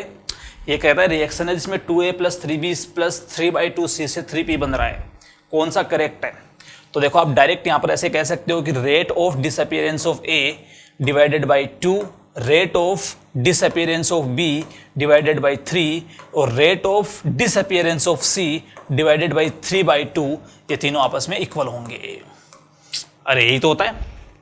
अब मैं इस रेट को, जो A के डिसअपीयर होने की रेट जो है, इसको मैं इन terms of number of moles भी लिख सकता हूं, इसको मैं इन टर्म्स ऑफ कंसंट्रेशन भी लिख सकता हूं, लेकिन यहां पर मुझसे सवाल में नंबर ऑफ मोल्स की बातें की गई है, इसलिए मैं इसको लिख सकता हूं क्या, -dNA/dt। इसका मतलब ये है कि रेट ऑफ चेंज, dNA/dt का जो मतलब है वो क्या है कि rate of change in number of moles of A। ठीक है, नेगेटिव साइन इसलिए है क्योंकि रिएक्टेंट था, डिवाइडेड बाई आ जाएगा 2 यहां पर, इज इक्वल टू इसके लिए आएगा सेम -dNB/dt, और पूरे के डिवाइड किससे कर रखा है, 3 से, और आ जाएगा -dNC/dt, और नीचे आ जाएगा 3/2। माइनस से माइनस कैंसिल हो जाएगा तीनों में। इसके बाद जब आप सोल्व करेंगे तो इनमें से आंसर मैच करने के लिए ये चाहता है कि भाई इसका कोफिशिएंट 1 बन जाए, और इसका कोफिशिएंट 1 कैसे बन सकता है, जब मैं सबको 2 से मल्टीप्लाई कर दूं, जब मैं यहां भी 2 से मल्टीप्लाई कर दूं और यहां भी मैं 2 से मल्टीप्लाई कर दूं, तो ये 2 से 2 कैंसिल हो गया, तो इसका कोफिशिएंट बन गया ये, तो देखो ये आ जाएगा, ये बन जाएगा 2/3, तो ये आ रहा है, और ये 2 ऊपर आके उससे मल्टीप्लाई होके उसको बना देगा क्या, 4/3। इसका जो करेक्ट आंसर है वो आ जाएगा फोर्थ ऑप्शन।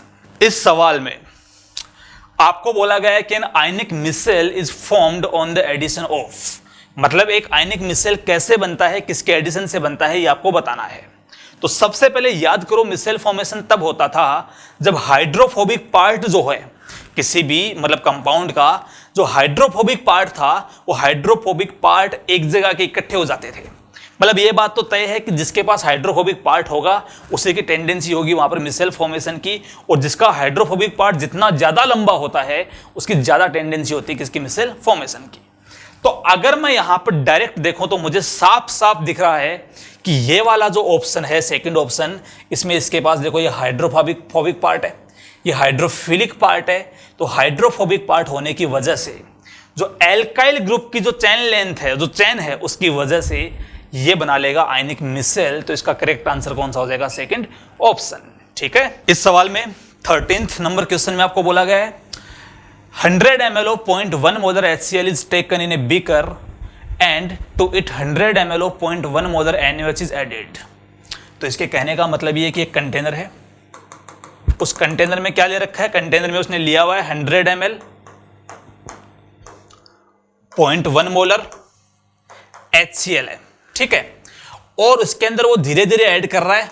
ठीक है, इसमें ऐड क्या कर रहा है, इसमें ऐड किया जा रहा है 100 ml ऐड कर रहा है 0.1 मोलर, और NaOH इसमें अपन ऐड कर रहा है। ऑफ 2 ml का मतलब ये है कि वो ड्रॉप बाय ड्रॉप ऐड कर रहा है, और आप अप्रोक्सीमेटली ऐसा मान लो कि भाई पर ड्रॉप जो है वो 2 ml NaOH उसमें ऐड हो रहा है। ठीक है, उसको अपने बोल दिया स्टेप बाय स्टेप। ये कहता है the pH is continuously measured, which of the following graph correctly depict the change in pH। तो सबसे पहले आप ये सोचिए कि जब आपने जरा सा भी NaOH उसमें ऐड नहीं किया था, जब उस कंटेनर में केवल और केवल कौन था, HCl था, तब वो सॉल्यूशन होगा एसिडिक, और जब सॉल्यूशन एसिडिक होगा तो उसकी pH T बराबर 0 पर, या फिर मैं यूं कहूं कि जब NaOH का वॉल्यूम 0 था तब उसकी pH कम होगी, क्योंकि सॉल्यूशन कैसा था, एसिडिक था। pH कम होने का मतलब है ये वाला जो ग्राफ है तो वैसे ही कैंसिल हो गया, क्योंकि देखो इसमें जब इसका वॉल्यूम 0 था तब उसकी pH हाई थी, तो फेस तो वैसे भी कैंसिल हो गया। ठीक है, फिर देखो आप जैसे जैसे NaOH इसमें ऐड करोगे तो NaOH जितना ऐड करते जाओगे तो उतने H+ वहां से न्यूट्रलाइज होते जाएंगे, और जितना सॉल्यूशन में से H+ NaOH की कंसेंट्रेशन कम होती जाएगी उसकी pH बढ़ना शुरू कर देगी। सॉल्यूशन धीरे धीरे मोर एसिडिक से लेस एसिडिक बनना स्टार्ट हो जाएगा, pH उसकी बढ़ना शुरू हो जाएगी, और जब pH उसकी बढ़ेगी तो इन तीनों में से कोई ग्राफ हो सकता है, एक बार के लिए ऐसा मान लो। लेकिन आपको याद होगा मैंने आपको बताया था कि जब भी स्ट्रॉन्ग एसिड और स्ट्रॉन्ग बेस की अपन टाइट्रेशन करवाते हैं, जब भी अपन HCl और NaOH की टाइट्रेशन करवाते हैं, तो उसके इक्विवेलेंस पॉइंट पर जब दोनों एक दूसरे को एग्जैक्टली न्यूट्रलाइज कर देते हैं, ना तो उसमें रिजल्टेंट H+ बचा है ना ही उसमें रिजल्टेंट OH- बचा है, ऐसी कंडीशन में वहां पर इक्विवेलेंस पॉइंट पर pH कितनी हो जाती है उसकी 7। मतलब मुझे यह पता लग गया है कि इक्विवेलेंस पॉइंट पर उसकी pH कितनी आने वाली है, 7 आने वाली है। क्लियर है। साथ ही साथ आपको यह भी बताया हुआ है कि जैसे ही इक्विवेलेंस पॉइंट आता है इस टाइट्रेशन में, तो उस इक्विवेलेंस पॉइंट के आसपास इवन 0.1 ml, ठीक है, 0.1 ml से लेकर 0.2 ml जितना आप उसमें NaOH ऐड करोगे इक्विवेलेंस पॉइंट के आसपास, उस टाइम पर उसकी pH में बहुत ही शार्प चेंजेस आते हैं। शार्प चेंजेस से मेरा मतलब ये है, अगर आपने ध्यान से इसको पढ़ा हो तो सुनिए ध्यान से। आप जानते हैं कि भाई जब इसके 100 ml 0.1 मोलर HCl है, तो इसको न्यूट्रलाइज करने के लिए NaOH भी कितना चाहिएगा, 100 ml ही चाहिए होगा। अरे वो कैलकुलेशन कर लोगे ना आप, N1V1 = N2V2, तो यहां से आप पता लगा सकते हो इसके 100 ml के लिए आपको NaOH भी कितना चाहिए, 100 ml चाहिए। मतलब इक्विवेलेंस पॉइंट कितने पर आएगा, 100 ml पर आएगा। अब मेरा कहने का मतलब यह है कि जब आपने 0 ml से 99 ml NaOH ऐड किया था, तब pH बढ़ रही थी, pH बढ़ रही थी। लेकिन जैसे ही आपने 99.9 ml से लेकर जब आपने 100 ml ऐड किया, और जब आपने 100.1 ml आपने ऐड किया, आप देखोगे शायद यहां से यहां तक आने में मात्र 0.2 ml का डिफरेंस है। इस छोटी सी रेंज के अंदर उसकी pH में ड्रास्टिक चेंजेस आते हैं, pH एकदम से वहां से जंप करके ऊपर बढ़ती है, और आप जानते हैं कि उस टाइम पर उसकी जो pH कर्व है वो बहुत ही ज्यादा शार्प कर्व बनता है, और शार्प कर्व बनने की वजह से ये इसका आंसर नहीं हो सकता। इस वाले केस में आप कहोगे सर देखो चेंज तो यहां पर भी हो रहा है, लेकिन देखिए यहां पर आप देखिए इसके हिसाब से तो इक्विवेलेंस पॉइंट यहां आना चाहिए। अरे मेरे कहने का मतलब ये है कि इसके हिसाब से तो pH 7 का मतलब इक्विवेलेंस पॉइंट यहां आना चाहिए, लेकिन इसके पहले देखिए सुनना, इक्विवेलेंस पॉइंट के पहले तो एकदम से बहुत तेज चेंज आ रहा है, और यहां पर चेंज इतना हुआ ही नहीं, यहां पर चेंज क्या हो रहा है, कम हो रहा है। मतलब ये भी इसका आंसर नहीं है। इस वाले को देखिए, जब आपने NaOH ऐड करना शुरू किया तो उसकी pH बढ़ रही थी, जब आप NaOH ऐड कर रहे थे तब आप NaOH ऐड करते गए इसकी pH बढ़ती गई। लेकिन इक्विवेलेंस पॉइंट के बिल्कुल पास देखिए, उससे जब आप 0.1 ml कम करेंगे, मतलब मैं कुछ यहां वाले पॉइंट लगा देता हूं, और इसके बाद 0.1 ml ऐड करने पर मैं कुछ यहां पॉइंट लगा देता हूं। आप जरा ये देखिए कि इस 0.2 ml के अंदर जो इतना भयंकर चेंज आया है, उतना चेंज तो 99 ml में भी नहीं आया। जब आपने शुरू का 99 ml ऐड किया था ना, उतना चेंज तो इसमें भी नहीं आया। इसका मतलब इसका जो करेक्ट आंसर होगा वो हो जाएगा सेकंड ऑप्शन। ये मैंने आपको समझाया है वैसे इतना ज्यादा, लेकिन जिन बच्चों ने ढंग से पहले से पढ़ रखा था तो सीधा सीधा सवाल था। हम जानते हैं कि स्ट्रॉन्ग एसिड स्ट्रॉन्ग बेस की टाइट्रेशन में इक्विवेलेंस पॉइंट पर pH 7 होती है, और वहां पर उसके आसपास थोड़ा सा पहले थोड़ा सा बाद में pH में एकदम से बहुत तेजी से चेंज होता है, तो आप उसको तुरंत कर सकते थे। ठीक है। इस सवाल में हमें बोला गया है कंसिडर द फॉलोइंग रिएक्शन। तो एक कंपाउंड है जिसमें बहुत सारे OH आप देख रहे होंगे, इसकी रिएक्शन करवा रहे हैं क्रोमिक एनहाइड्राइड के साथ, और उससे कुछ प्रोडक्ट बन रहा है P। आपको बोला गया कि the product P gives positive ceric ammonium nitrate test, जिसको शॉर्ट में कैन भी बोलते हैं, ceric ammonium nitrate test. This is because of the presence of which of these OH groups. तो देखिए सबसे पहले तो हमें इसका प्रोडक्ट P बनाना है, उसके आगे की बात तो अपन बाद में यहां पर देखने वाले हैं। तो सबसे पहले आपको यह जानना होगा कि क्रोमिक एनहाइड्राइड क्या होता है। तो क्रोमिक एनहाइड्राइड जो होता है वो होता है एनहाइड्राइड ऑफ क्रोमिक एसिड, और क्रोमिक एसिड क्या होता है, H2CrO4। तो जब H2CrO4 में से आप एक H2 मॉलिक्यूल बाहर निकालोगे तो जो कंपाउंड बचता है वो होता है CrO3 और उसका नाम होता है क्रोमिक एनहाइड्राइड। ठीक है, अभी क्रोमिक एनहाइड्राइड करता क्या है? तो क्रोमिक एनहाइड्राइड क्या करता है कि जो 1 डिग्री या 2 डिग्री जो OH होते हैं उनको वो फर्दर ऑक्सीडाइज कर देता है। ठीक है, किसमें करेगा ऑक्सीडाइज? तो आप देख सकते हैं कि ये तो कोई ऑक्सीडाइज होगा नहीं, अरे भाई यहां पर तो इसके पास कोई हाइड्रोजन नहीं है यहां पर, तो ये ऑक्सीडाइज नहीं होगा इससे। इसके पास यहाँ H है तो ये वाला ऑक्सीडाइज हो जाएगा। इसके बाद में यहां भी 3 डिग्री है, कोई हाइड्रोजन नहीं है तो वो ऑक्सीडाइज नहीं होगा, और ये वाला ऑक्सीडाइज हो जाएगा। तो किसमें होंगे ऑक्सीडाइज? अभी देख लेते हैं। तो यहां पर क्या होगा कि जो P बनेगा वो P बन जाएगा कुछ इस तरीके से। ये ऑक्सीडाइज नहीं होगा क्योंकि इसके पास कोई हाइड्रोजन ही नहीं है यहाँ पर, और ये 2 डिग्री था, इसके पास हाइड्रोजन था तो यहाँ पर एक कीटोन में ऑक्सीडाइज हो गया।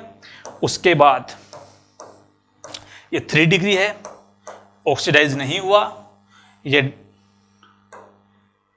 जो है यहाँ पर ये कितना आ जाएगा? आ जाएगा डबल बॉन्ड।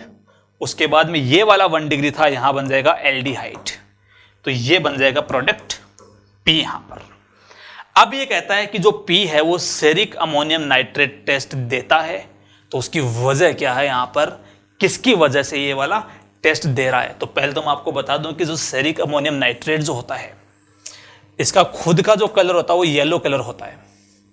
ठीक है, और जो जो compound ceric ammonium nitrate test देते हैं तो जब उनकी रिएक्शन होती है तो आफ्टर रिएक्शन जो ये येलो कलर्ड कंपाउंड है उससे कलर चेंज हो जाएगा रेड कलर। क्या हो जाएगा? Red colour. मतलब येलो का रेड में चेंज होना इस बात का सबूत है कि वो सेरिक अमोनियम नाइट्रेट टेस्ट देगा, वो कंपाउंड उसके लिए पॉजिटिव होगा। ठीक है, तो आपसे पूछा गया है कि भाई इसमें कौन सा OH ग्रुप ऐसा करेगा, तो मैं आपको बता दूं कि ये टेस्ट वो देता है जिसके पास 3 डिग्री OH ग्रुप हो, और ये वाला OH ग्रुप कौन सा है? 3 डिग्री है, और इसके लिए लेबल क्या लगा रखा हमने? B।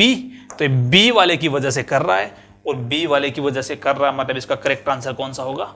B only. ठीक है, तो इस सवाल में पहले आपसे इस्तेमाल करवाया गया क्रोमिक एनहाइड्राइड का, उसका भी आपको फॉर्मूला नहीं बताकर आपको उसका नाम बताया गया। तो पहले आपको यह जानना था कि क्रोमिक एनहाइड्राइड क्या होता है, उसके बाद आपको उसका ऑक्सीडेशन करवाकर जो प्रोडक्ट बना उसमें पता लगाना था कि किसकी वजह से वो सेरिक अमोनियम नाइट्रेट टेस्ट देगा, यानी कि कौन से ग्रुप की वजह से उसका कलर जो है वो येलो से रेड कलर हो जाएगा। ठीक है, तो ये था इस सवाल के पीछे का कॉन्सेप्ट। इस सवाल में बोला गया है कि the 5 successive ionization enthalpies of an element are 800, 2427, 3658 and this. The number of valence electrons in the element is. तो आप जानते हैं कि अगर मान लीजिए अपने पास कोई एलिमेंट है, उस एलिमेंट की आपको successive ionization energies IE1, IE2 ऐसे दे रखी हैं। ठीक है, तो हम जानते हैं कि अगर उसकी nth आयनाइजेशन एनर्जी और उसकी n+1th जो आयनाइजेशन एनर्जी है, अगर उनमें डिफरेंस बहुत ज़्यादा है, अगर उनके बीच का गैप बहुत ज़्यादा होता है, तो ऐसे केस में अपन बोल देते हैं कि भाई उसके पास जो वैलेंस इलेक्ट्रॉन हैं, नंबर ऑफ वैलेंस इलेक्ट्रॉन्स हैं, वो कितने होंगे? n होंगे। तो आप यहाँ पर देख सकते हैं कि पहली उसकी 800 थी, दूसरी इतनी थी, उसके बाद ये इतनी है, लेकिन आप देखिए इन दोनों के बीच में ये लगभग 3000 में चल रही है, और 3000 से एकदम से ये जो है ये लगभग चली जाएगी 25000 में। तो मतलब यहाँ पर जो थर्ड और फोर्थ है उसमें गैप बहुत ज़्यादा हो गया, और अगर IE और n+1th में अगर गैप ज़्यादा होता है, इसका मतलब उसमें n वैलेंस इलेक्ट्रॉन होते हैं, तो यहाँ गैप ज़्यादा है कौन कौन से में? IE3 में एंड IE4 में। तो इसमें जो वैलेंस इलेक्ट्रॉन होंगे वो कितने हो जाएंगे? 3। सेकंड ऑप्शन इसका करेक्ट होगा। इस सवाल में देखिए, इस सवाल में आपको बोला गया है कि कंपाउंड A जो है वो कौन सा होगा, वो आपसे पूछा गया है। तो A ने पहले हमने A की रिएक्शन करवाई ग्रिग्नार्ड रिएजेंट से, उसके बाद हमने कंसंट्रेटेड H2SO4 के साथ हीटिंग की, उससे जो बना उससे यहाँ पर B बना मान लीजिए, और B की फिर रिएक्शन करवा रहे हैं, B का अपन करवा रहे हैं ओजोनोलिसिस करवा रहे हैं, और उसके ओजोनोलिसिस से क्या बन रहा है? C+D बनता है। ठीक है, उसके बाद जो C है उसकी रिएक्शन करवा रहे हैं इसके साथ, तो ये प्रोडक्ट बनते हैं, और D की रिएक्शन बेरियम हाइड्रोक्साइड के साथ हीट करने पर बनता है ये वाला प्रोडक्ट। तो हमसे पूछा है कि जो 4 ऑप्शन आपको दे रखे हैं इनमें से कौन सा सही है। ऐसे सवालों को करने के आपके पास 2 तरीके हैं। पहला तरीका तो ये है कि 4 ऑप्शन में से आप कोई भी पहला ऑप्शन उठा लो, और पहला ऑप्शन उठा के उसको A मान लो, और मान के रिएक्शन करके देखो, अगर ये इसके साथ मैच हो रहा है, अगर ये इनसे बनने वाले प्रोडक्ट से मैच हो रहे हैं तब तो आपका पहला जो आंसर है वो उसका आंसर होगा, और अगर नहीं मैच हो रहे तो हिट एंड ट्रायल की फॉर्म में उसको छोड़ दो, दूसरा ऑप्शन उठाओ और उस पर सारी की सारी रिएक्शन करवा के उस पर हिट एंड ट्रायल मेथड आप यूज कर सकते हो। अगर वो ठीक है तो वो उसका आंसर होगा, और नहीं मैच कर रहा तो अगला ऑप्शन चेक कर लेंगे। लेकिन इस तरीके से हो सकता है कि आपका जो सवाल है वो काफी लेंदी हो जाए। पता चले कि मान लो किसी सवाल में पहला भी आंसर नहीं है, दूसरा भी नहीं है, तीसरा भी नहीं, उसमें चौथा उस सवाल का आंसर था, तो आप लगभग 3 ऑप्शन में बहुत ज्यादा टाइम वेस्ट तब तक आप कर चुके होंगे। तो उस चीज से बचने का एक दूसरा तरीका यह है कि जो आपको ये वाली स्पीसीज दे रखी हैं, जो आपको दे रखा है कि भाई कुछ ऐसा कंपाउंड बन रहा है डी से, ये दोनों कंपाउंड बन रहे हैं सी से, तो आपको यहां से थोड़ा बहुत आइडिया लगाना होगा कि भाई इस टाइप की रिएक्शन कौन सी होती है और सी क्या हो सकता है, ऐसे आपको पता लगाना पड़ेगा। तो ध्यान से सुनिएगा, सी कंपाउंड को जब आपने कंसंट्रेटेड KOH के साथ रिएक्शन करवा के जब आपने उसको हीट किया तो देखिए एक तो बन रहा है कार्बोक्सिलेटाइन और एक बन रहा है CH2OH, और दोनों में जो फिनाइल रिंग है वो दोनों में सेम है। जरा याद करो ऐसी कौन सी रिएक्शन थी जिसमें किसी एक कंपाउंड का जब आपने किसी मतलब एल्कली की प्रेजेंस में या किसी बेस की प्रेजेंस में, जैसे कंसंट्रेटेड KOH है उसकी प्रेजेंस में अगर आपने उसको हीट किया हो तो उससे एक तो बनता हो एसिड और दूसरा क्या बन रहा है, एल्कोहल बन रहा है। ऐसी कौन सी रिएक्शन होती है? तो अगर आपको पता होगा आपको पक्का याद आ जाएगी, वो रिएक्शन होती है कैनिजारो रिएक्शन। कैनिजारो रिएक्शन के अंदर वो वाले सबस्ट्रेट जो होते हैं, वो वाले रिएक्टेंट जो होते हैं, उनकी रिएक्शन करवाई जाती है जिन रिएक्टेंट्स में कार्बोनिल ग्रुप के पास वाले कार्बन यानी कि अल्फा कार्बन पर हाइड्रोजन नहीं होते, मतलब जहां जहां अल्फा हाइड्रोजन 0 होंगे उनमें कैनिजारो रिएक्शन होती है, ये आप जानते हो। ठीक है, तो पता चला कि भाई ये कैनिजारो रिएक्शन हो सकती है। अब कैनिजारो होने का मतलब ये कि देखो दोनों प्रोडक्ट में फिनाइल रिंग तो सेम है, तो ये इतना पार्ट तो सेम है। उसके बाद आगे देखो इसमें एक कार्बन लगा हुआ है और उस वही कार्बन एक बार तो एसिड में कन्वर्ट हो रहा है और एक बार वो अल्कोहल में कन्वर्ट हो रहा है, मतलब यही आपका यहां पर लग जाएगा C डबल बॉन्ड OH। तो पता चला कि जो C जो था वो अपना था ये वाला कंपाउंड जिसका नाम होता है बेंजेल्डिहाइड। क्लियर है यहां तक? तो इससे मैंने पता लगा लिया कि C क्या होगा। इसको याद रखना, अभी काम में आएगा थोड़ी देर में। चलिए अब एक बार D की बात कर लेते हैं। जब आप इस कंपाउंड को ध्यान से देखेंगे तो ये कीटोन है, ये कीटोन के पास वाला कार्बन अल्फा है, ये बीटा कार्बन है। ऐसे कंपाउंड्स को हम बोलते हैं, याद करो इनको अपन बोलते हैं अल्फा बीटा अनसैचुरेटेड कीटोन। ठीक है, अल्फा बीटा अनसैचुरेटेड कीटोन। और याद करो वो कौन सी रिएक्शन है जिसमें किसी कंपाउंड के एल्कली की प्रेजेंस में हीटिंग से alpha beta unsaturated carbonyl compounds बनते हों। तो आपको याद आएगा एक फेमस नाम, और वो नाम होता है एल्डोल कंडेंसेशन। क्या होता है? Aldol condensation. तो मतलब पक्का ये रिएक्शन जो है इसमें एल्डोल कंडेंसेशन हुआ होगा और उसके बाद ये प्रोडक्ट बना होगा। और एल्डोल कंडेंसेशन का जो प्रोडक्ट होता है, अगर आपसे उस प्रोडक्ट से अगर आपको रिएक्टेंट पता लगाना हो तो शायद आप जानते होंगे कि डबल बॉन्ड को तोड़ दीजिए बीच में से और कार्बन के साथ तो लगा दीजिए ऑक्सीजन, और जो दूसरे वाला जो कार्बन है, ठीक है, अरे डबल बॉन्ड को तोड़ोगे ना तो उसमें एक तो अल्फा कार्बन होगा, एक बीटा होगा, तो बीटा के साथ तो लगा दीजिए आप ऑक्सीजन और अल्फा के साथ आप लगा दीजिए यहां पर क्या, हाइड्रोजन लगा दीजिए। तो यहां पर लग जाएंगे कितने, एक मिनट, यहां शायद एक CH और आएगा, एक गलती से नहीं लिखा, यहां एक CH और आएगा, तो यहां लग जाएंगे 2 हाइड्रोजन। तो ये जो बनेगा ये बन जाएगा CH3 C double bond O CH3। ये तो ये वाला पोर्शन बन जाएगा इसका, और जो बचा हुआ है वो बन जाएगा दूसरा इसका molecule CH3 C double bond O CH3। मतलब आपका जो कंपाउंड D था वो D था इसके अंदर acetone CH3 C double bond O CH3, और A क्या था यहाँ पर, A था बेंजेल्डिहाइड। तो इसमें अब तक हम ये जान चुके हैं कि जो C और D हैं वो क्या क्या होंगे। तो आपने देखा कि जो C यहाँ पर बनेगा वो तो बनेगा बेंजेल्डिहाइड, जिसको मैं कुछ ऐसे लिख सकता हूँ, यहाँ पर आ जाएगा हाइड्रोजन, यहाँ आ जाएगा डबल बॉन्ड O। और जो D था वो D था अपना एसीटोन, जिसको अपन लिख सकते हैं इस तरीके से, यहाँ आ जाएगा CH3 और यहाँ आ जाएगा CH3, यहाँ बन जाएगा डबल बॉन्ड O। ठीक है, तो जैसा कि आपने देखा कि यहाँ पर इस केस में जो आपका C है वो C तो बन जाएगा ये अपना C होगा, ये D होगा, और ये दोनों के दोनों होंगे इस रिएक्शन के प्रोडक्ट। क्लियर है यहां तक? अब आप एक बात सोच के देखिए जरा, यहां पर इस केस में इस केस के अंदर जो C और D बन रहे हैं वो जो दोनों के दोनों बन रहे हैं B के ओजोनोलाइसिस से। C और D का फॉर्मेशन किससे हो रहा है? वो हो रहा है B के ओजोनोलाइसिस से, और वो भी कौन से वाला? वो हो रहा है उसके रिडक्टिव ओजोनोलाइसिस से। तो आप जानते हैं कि अगर जब भी हम किसी का रिडक्टिव ओजोनोलाइसिस करते हैं तो वहां पर जो डबल बॉन्ड होता है वो डबल बॉन्ड बीच में से ब्रेक होता है और उसकी जगह लग जाता है डबल बॉन्ड O, इधर भी लग जाता है डबल बॉन्ड O। इसका मतलब मैं ऐसे कह सकता हूं कि अगर इसके रिडक्टिव ओजोनोलाइसिस से दोनों बन रहे हैं और यहां पर आप देख सकते हैं कि एक डबल बॉन्ड O है, ये दूसरा डबल बॉन्ड O है, तो मैं ऐसा बोल सकता हूं कि जो आपका कंपाउंड B है, जो अगर मैं कंपाउंड B की बात करूं तो इसका जो कंपाउंड B है वो होगा कि इन दोनों के बीच में यहां पर डबल बॉन्ड आ जाएगा, और डबल बॉन्ड आने के बाद ये बनेगा कुछ इस तरीके से, यहां बन जाएगा इनके बीच में डबल बॉन्ड, और ये होगा आपका कंपाउंड B। ठीक है, आप इसको वेरीफाई कर सकते हो। कैसे वेरीफाई करेंगे इसको अपन? कि अगर मान लो ये अपना कंपाउंड B होता और अगर इसका हम ओजोनोलाइसिस करवाते तो आप जानते हैं कि यहां से बॉन्ड ब्रेक होता और उस केस में यहां और यहां डबल बॉन्ड लग जाते और वहीं के अपने C और D। तो मतलब ये बात यहां से प्रूव हो चुकी है कि अपना जो कंपाउंड B है वो कंपाउंड होगा ये वाला। ठीक है, ये जो कंपाउंड है अपना कंपाउंड B है। तो यहां तक अपन पहुंच गए कि कंपाउंड B है। इसके बाद सुनिए ध्यान से, ये मान लो B इससे बनता था और B कंपाउंड अपना ये है। अब हमें B से A पर पहुंचना है कि A क्या हो सकता है, उसके लिए समझिए ध्यान से।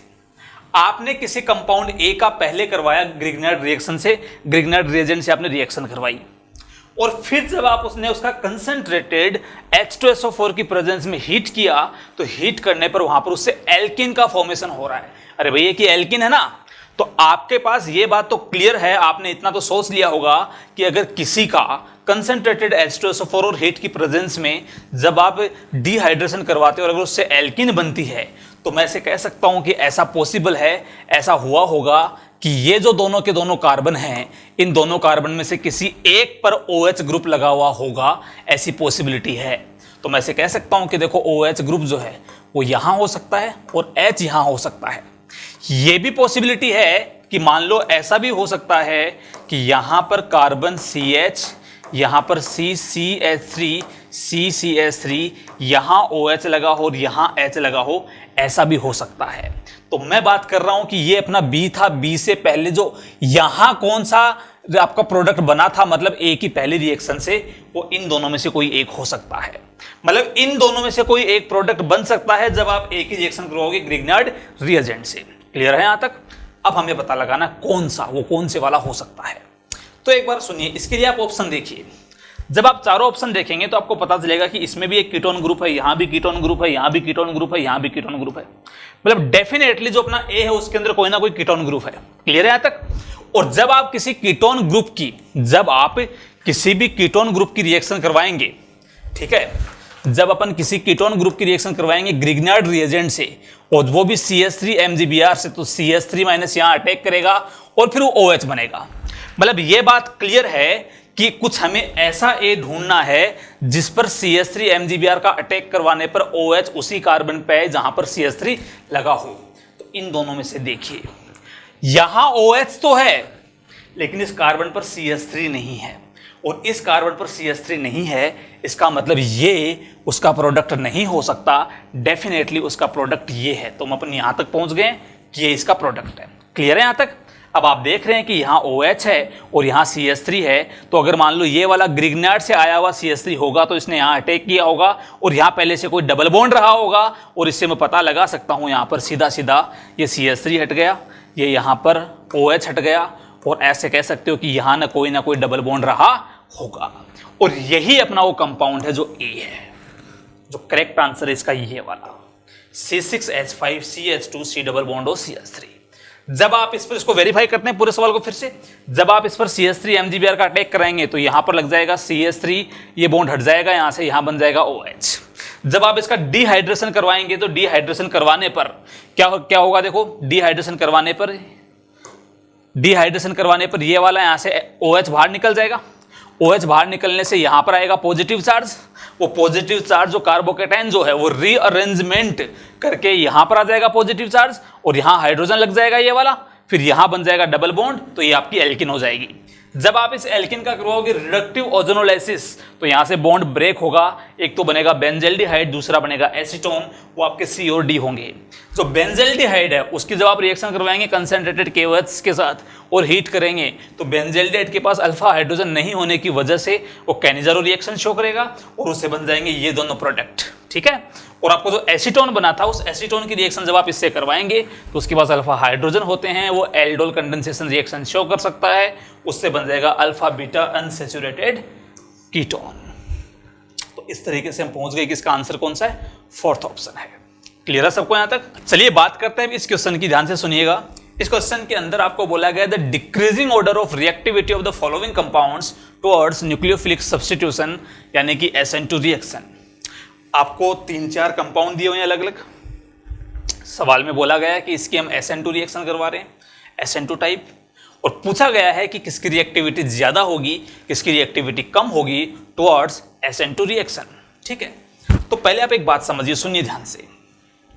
आप सब जानते हैं कि SN2 रिएक्शन का मतलब ये होता है कि जब भी कोई एल्काइल हैलाइड आपके पास हो, एल्काइल हैलाइड हो या मान लो यहाँ पर कोई अच्छा लिविंग ग्रुप ऐसा मान लो आप, है ना, तो उसमें SN2 रिएक्शन में न्यूक्लियोफाइल जो होता है वो बैक साइड से अटैक करता है और उसी स्टेप में इसको बाहर निकाल देता है, ठीक है।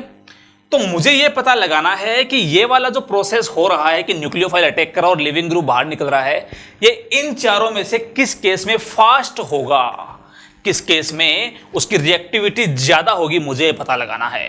तो आप जानते हैं कि इस कार्बन पर जितना ज्यादा डेल्टा पॉजिटिव होगा, ये कार्बन जितना ज्यादा इलेक्ट्रॉन डेफिशिएंट होगा, उतनी ही इसकी टेंडेंसी होगी कि न्यूक्लियोफाइल इस पर अटैक कर दे, और अटैक करने के बाद इस X के अच्छा लिविंग ग्रुप होने की वजह से वो यहाँ से लीव कर जाएगा और उसकी रेट उतनी ही क्या होगी, ज़्यादा होगी। मतलब यहाँ पर सबसे पहले मुझे एक तो ये देखना है कि लिविंग ग्रुप जो है ना वो किस में बढ़िया है, किस में बढ़िया नहीं है। तो जब मैंने चारों कंपाउंड देखे तो मुझे पता चला कि लिविंग ग्रुप तो सब में सेम है, तो मतलब अब लिविंग ग्रुप का तो कोई लफड़ा नहीं रहा यहाँ पर। अब मुझे चेक करना है कि कौन से केस में जिस कार्बन से लिविंग ग्रुप क्लोरीन लगा हुआ है उस पर इलेक्ट्रॉन डेफिशिएंसी ज्यादा है, और इलेक्ट्रॉन डेफिशिएंसी चेक करने के लिए मुझे पता लगाना पड़ेगा कि इन चारों के चारों कार्बन पर अलग अलग कंपाउंड में जो डेल्टा प्लस है वो ज्यादा किसमें है। ये पता लगाने के लिए अपन देखेंगे कि इनके साथ जुड़ी हुई जो फिनाइल रिंग है, चारों में फिनाइल रिंग जुड़ी हुई है, उस फिनाइल रिंग के साथ कितने ज्यादा बढ़िया इलेक्ट्रॉन विड्रॉइंग ग्रुप लगे हुए हैं, ये हमें पता लगाना है। उस फिनाइल रिंग के साथ जितने ज्यादा अच्छे इलेक्ट्रॉन विड्रॉइंग ग्रुप लगे होंगे, उससे इलेक्ट्रॉन डेंसिटी उतना ज्यादा खींचेंगे और उस ऊपर वाले कार्बन को उतना ही ज्यादा इलेक्ट्रॉन डेफिशिएंट बनाएंगे, जो उसकी रेट को बढ़ा देगा।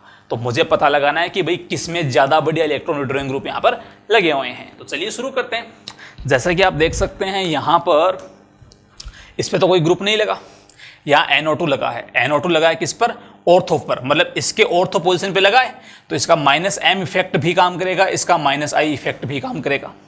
जो इसकी मेटा पर लगा है यहाँ पर -I इफेक्ट काम करेगा, दूसरा यहां पर काम करेगा -I इफेक्ट क्योंकि मेटा पर लगा है, पैरा वाले पर काम करेगा -M इफेक्ट। आप कहने को ये बोल सकते हो कि सर पैरा जो है उस पर -I भी तो लगेगा, लेकिन जरा देखिए इस कार्बन के रिस्पेक्ट में यहां पर, मतलब ये जो ग्रुप जहां लगा हुआ है उसे 1, 2, 3 और 4 फोर्थ पोजीशन पे NO2 लगा हुआ है, और फोर्थ पोजीशन पे NO2 लगने का मतलब ये हो गया कि ये जो NO2 है इसका इस पोजीशन पर इंडक्टिव इफेक्ट लगभग खत्म हो जाएगा, वो ना के बराबर बचेगा। तो आप यहाँ पर -I लिख भी सकते हो, वैसे ये इतना ज़्यादा इफेक्टिव यहाँ पर नहीं होगा। लास्ट वाले केस में दोनों ही मेटा पर लगे तो इनका केवल -I ही काम करेगा। ये सब आप जानते हैं कि मेसोमेरिक इफेक्ट जो होता है वो बहुत ज़्यादा पावरफुल होता है, किसके कंपैरिजन में, -I के कंपैरिजन में। इसका मतलब जहां पर -M लग रहा है और साथ में -I भी लग रहा है वो सबसे ज़्यादा विड्रॉ करेगा। अब देखो एक बार अपन इसकी तो बात कर नहीं रहे क्योंकि इसके पास तो कोई विड्रॉइंग ग्रुप लगा हुआ ही नहीं है, तो इसकी रेट तो वैसे भी सबसे कम आएगी, मतलब एक को तो मैं सबसे लास्ट में लिख सकता हूँ। अपने पास बच गए कितने, 3। तीनों में एक चीज कॉमन है कि तीनों में मेटा पर NO2 सब में लगा हुआ है। देखो मेटा पर NO2 यहां पर है, मेटा पे NO2 यहां पे, मेटा पे NO2 यहां है, तो तीनों में कॉमन हो गया। लेकिन जो दूसरा NO2 है वो यहां पर डिफरेंस क्रिएट करने वाला है कि किसमें इलेक्ट्रॉन डेंसिटी कम है, किसमें ज्यादा है। तो दूसरा NO2 जो मेटा पर है वो -I से भी खींच रहा है, -M से भी खींच रहा है। यहां पर पैरा पर है वो केवल -M से खींच रहा है और यहां वाला केवल -I से खींच रहा है। मुझे आपको शायद बताने की जरूरत अब नहीं होगी कि जिसमें दोनों से वो खींचेगा उसकी रेट सबसे ज्यादा, जिसमें केवल -M से खींच रहा है उसकी रेट उससे कम, और जिसमें -I से ही खींच रहा है दूसरा NO2 उसकी रेट और कम। तो ये इसका ऑर्डर हो जाएगा 2 3 4 1 टुवर्ड्स SN2 रिएक्शन। ठीक है, तो ये रिएक्टिविटी का ऑर्डर है। करेक्ट आंसर इसका 4th ऑप्शन। ठीक है, तो इस तरीके से हमें इस सवाल को अप्रोच करना था और उसको हमें सोल्व करना था। इस क्वेश्चन में बोला गया the strength of 5.6 volume hydrogen peroxide of density 1 ग्राम पर ml। ठीक है, तो इसमें आपको H2O2 दे रखा है। H2O2 सॉल्यूशन की जो वॉल्यूम स्ट्रेंथ है वो वॉल्यूम स्ट्रेंथ आपको दे रखी है 5.6V, जिसकी डेंसिटी आपको 1 ग्राम पर ml दे रखी है।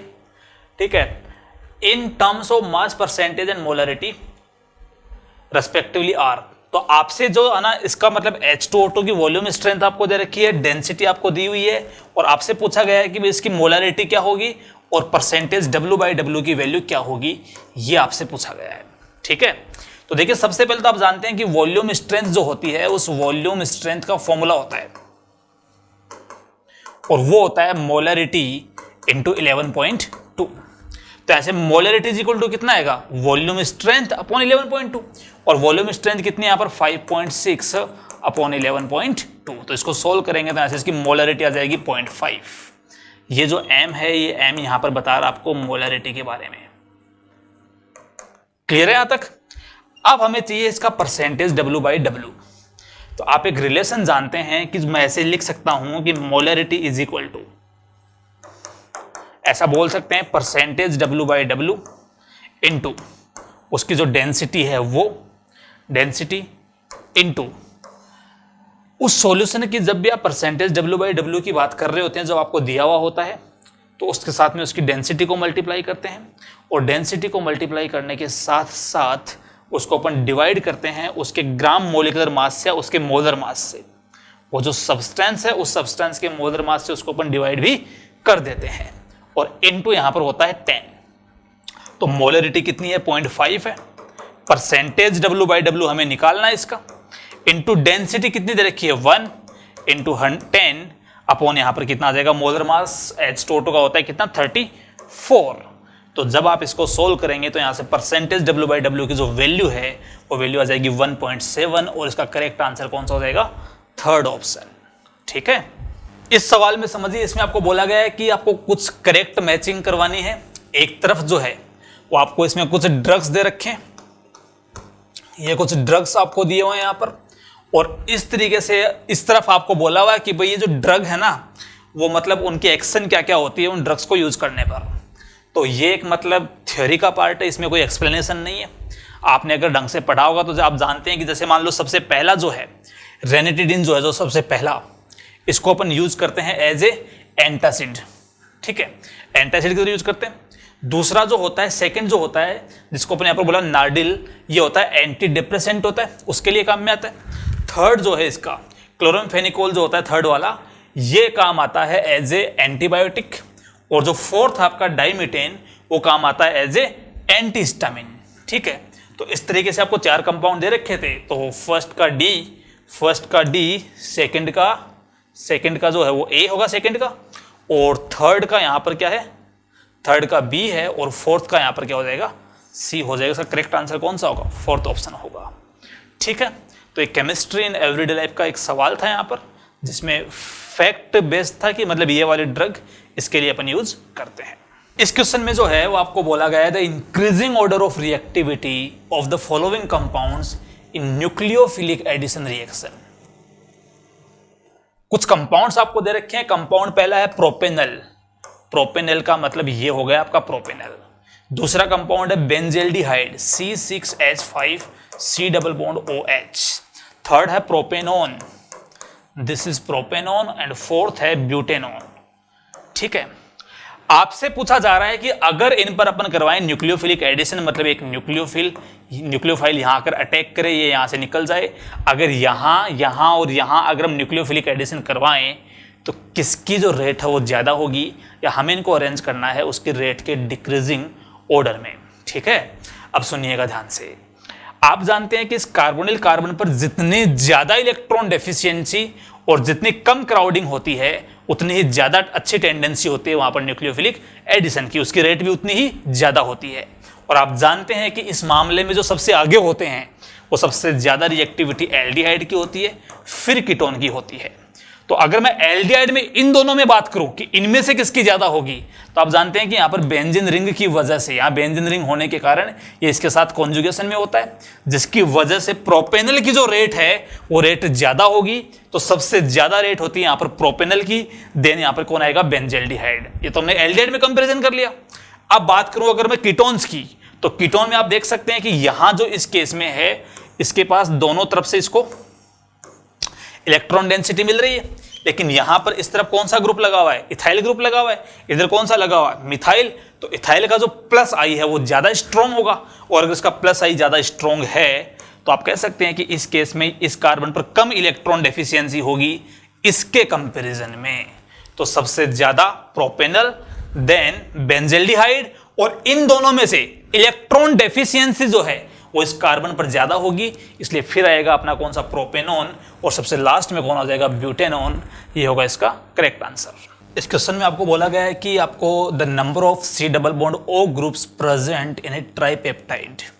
तो देखिए इन 3 एमिनो एसिड से मिलकर एक ट्राइपेप्टाइड चेन बनानी है आपको, और जो ट्राइपेप्टाइड चेन है उसमें आपको बताना है कि कितने उसमें C double bond O groups present होंगे। तो आपको पता होगा कि ASP का जो फुल फॉर्म होता है वो एस्पार्टिक एसिड होता है। एस्पार्टिक एसिड एमिनो एसिड के लिए अपन इसको यूज करते हैं। GLU का मतलब आप जानते हैं कि इट इज ग्लूटामिक एसिड, ठीक है, और LYS इज लाइसिन। तो जब आप इन तीनों को मिलकर एक ट्राइपेप्टाइड बनाएंगे जिसकी स्ट्रक्चर होगी कुछ इस तरीके से, NH2, यहां पर आ जाएगा कार्बन, यहां आएगा C डबल बॉन्ड O, ठीक है, और इसके साथ यहां पर लगा होता है CH2COOH, ठीक है। यहां पर क्या होता है, COH होता है, लेकिन जो इसका इतना सा भाग जो होता है ये आपका ASP बन जाएगा, ठीक है। उसके बाद यहां पर अगला जो पार्ट होगा उसमें कौन आएगा, नाइट्रोजन आएगा, उस पर कार्बन, फिर C डबल बॉन्ड O, फिर यहां पर देखो एक पेप्टाइड लिंकेज होगा ये वाला, इसके साथ में लगा होता है CH2CH2COOH, ठीक है, और ये होता है CH, जो इतना सा पोर्शन आपका ये वाला ये बन जाएगा ग्लूटामिक एसिड, जिसको अपन शॉर्ट में GLU बोल सकते हैं, ठीक है। फिर अगेन लाइसिन का जो N है उसके साथ एक पेप्टाइड लिंकेज यहां पर आ जाएगा, उसके बाद ये बन जाएगा क्या, CHC डबल बॉन्ड OH, यहां पर नीचे क्या हो जाएगा, यहां पर CH2CH2CH2CH2 NH2, और यहां पर आ जाएगा NH। ये जो स्ट्रक्चर है ये आप जानते हैं लाइसिन की होती है, तो ये बन जाएगा LYS।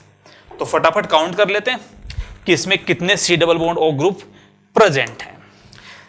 देखिए पहला जो C डबल बॉन्ड O है वो ये रहा, दूसरा C डबल बॉन्ड ये रहा, कितने हो गए, 2, 3, ये 4, और ये इसमें कितने हो गए, 5। तो इसमें total 5 C double bond O group present है, जिसमें 3 amino acid, aspartic, glutamic acid and lysine जो है उससे मिलकर एक ट्राइपेप्टाइड चेन आपको बना के उसका आंसर बताना था। इस सवाल में आपको बोला गया है कि 6.023 into 10⁻22 molecules are present in 10 gram of a substance X। तो इसका मतलब ये है कि अगर आप किसी सब्सटेंस X का 10 ग्राम लेंगे, अगर आप 10 ग्राम उसका मास लेते हैं तो उसके अंदर 6.023 into 10⁻22 molecules उसके प्रेजेंट होंगे। आगे बोलता था molarity of A solution containing 5 gram of substance X in 2 litre solution is. तो आपको मोलरिटी पूछिए जहां पर वॉल्यूम 2 लीटर है और उसमें 5 ग्राम X प्रेजेंट है। तो आप जानते हैं कि मोलरिटी निकालने के लिए आपको सबसे पहले चाहिए नंबर ऑफ मोल, वो होते हैं moles upon volume in litre. आपके पास वॉल्यूम तो है लेकिन आपके पास नंबर ऑफ मोल नहीं है, और नंबर ऑफ मोल्स निकालने के लिए आपको पता होना चाहिए उसका ग्राम मोलिकुलर मास। तो जो ग्राम मोलिकुलर मास है, जो मोलर मास इसका जो होता है वो हम पता लगाएंगे यहां से, ठीक है।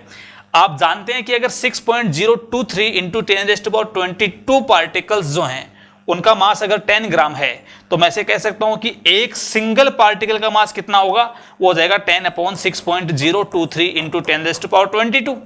मैं आपसे यहां से ऐसे भी कह सकता हूं, इसका मतलब जब एक पार्टिकल का मास इतना है तो फिर 6.023 इंटू 10⁻23 यानी कि Na एवोगैड्रो नंबर के बराबर अगर वहां पर पार्टिकल्स हों तो उसका मास कितना होगा।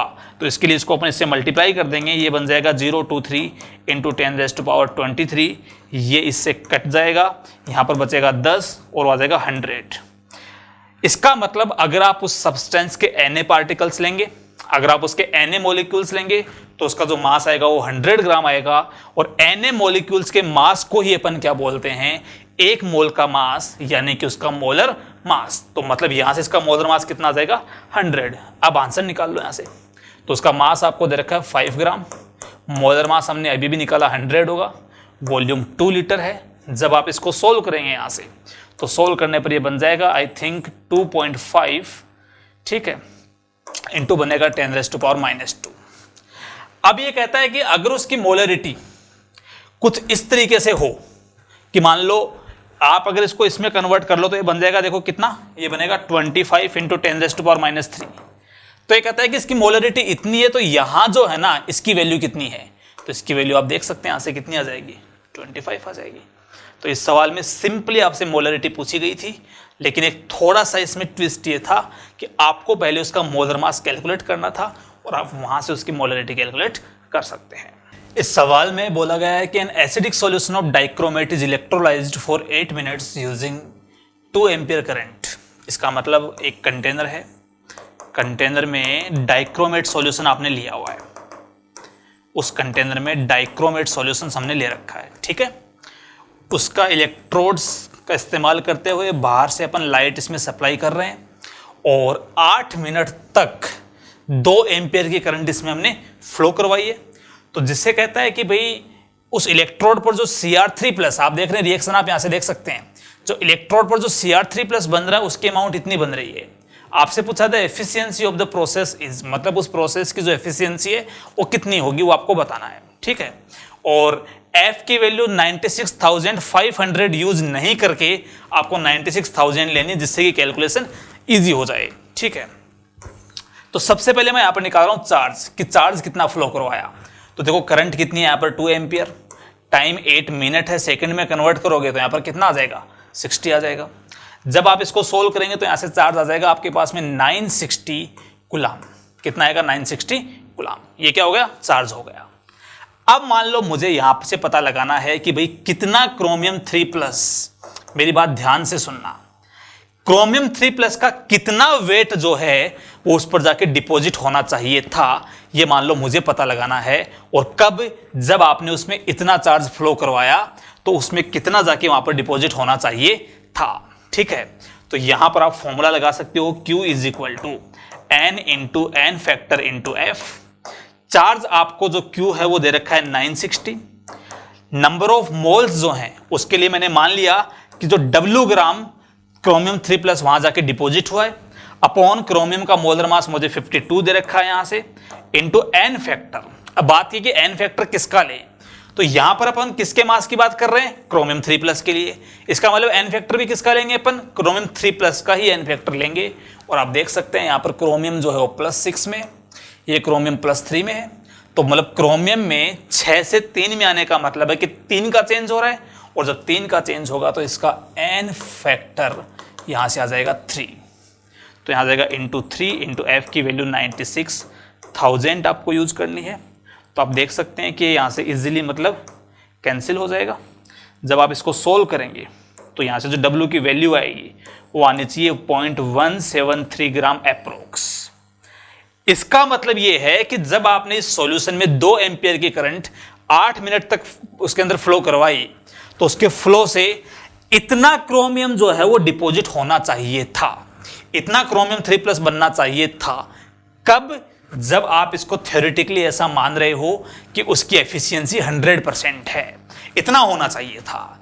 लेकिन सवाल में तो कह रहा है कि इतना नहीं, केवल 0.104 ग्राम ही डिपॉजिट हो रहा है, इसका मतलब मैं अब यहां से प्रोसेस की एफिशिएंसी जो है वो कैलकुलेट कर सकता हूं।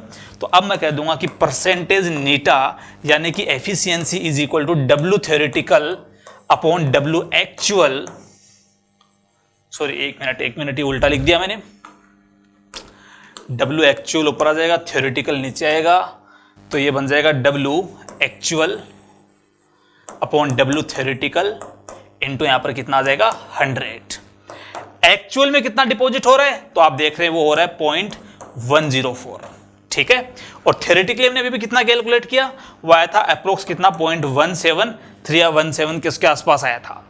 इसको मल्टीप्लाई अपन कर लेंगे किससे, इसको मल्टीप्लाई कर देंगे 100 से, और जब आप इसको सोल्व करेंगे यहां से तो सोल्व करने पर इसकी जो वैल्यू आएगी वो आ जाएगी ऑलमोस्ट 60%।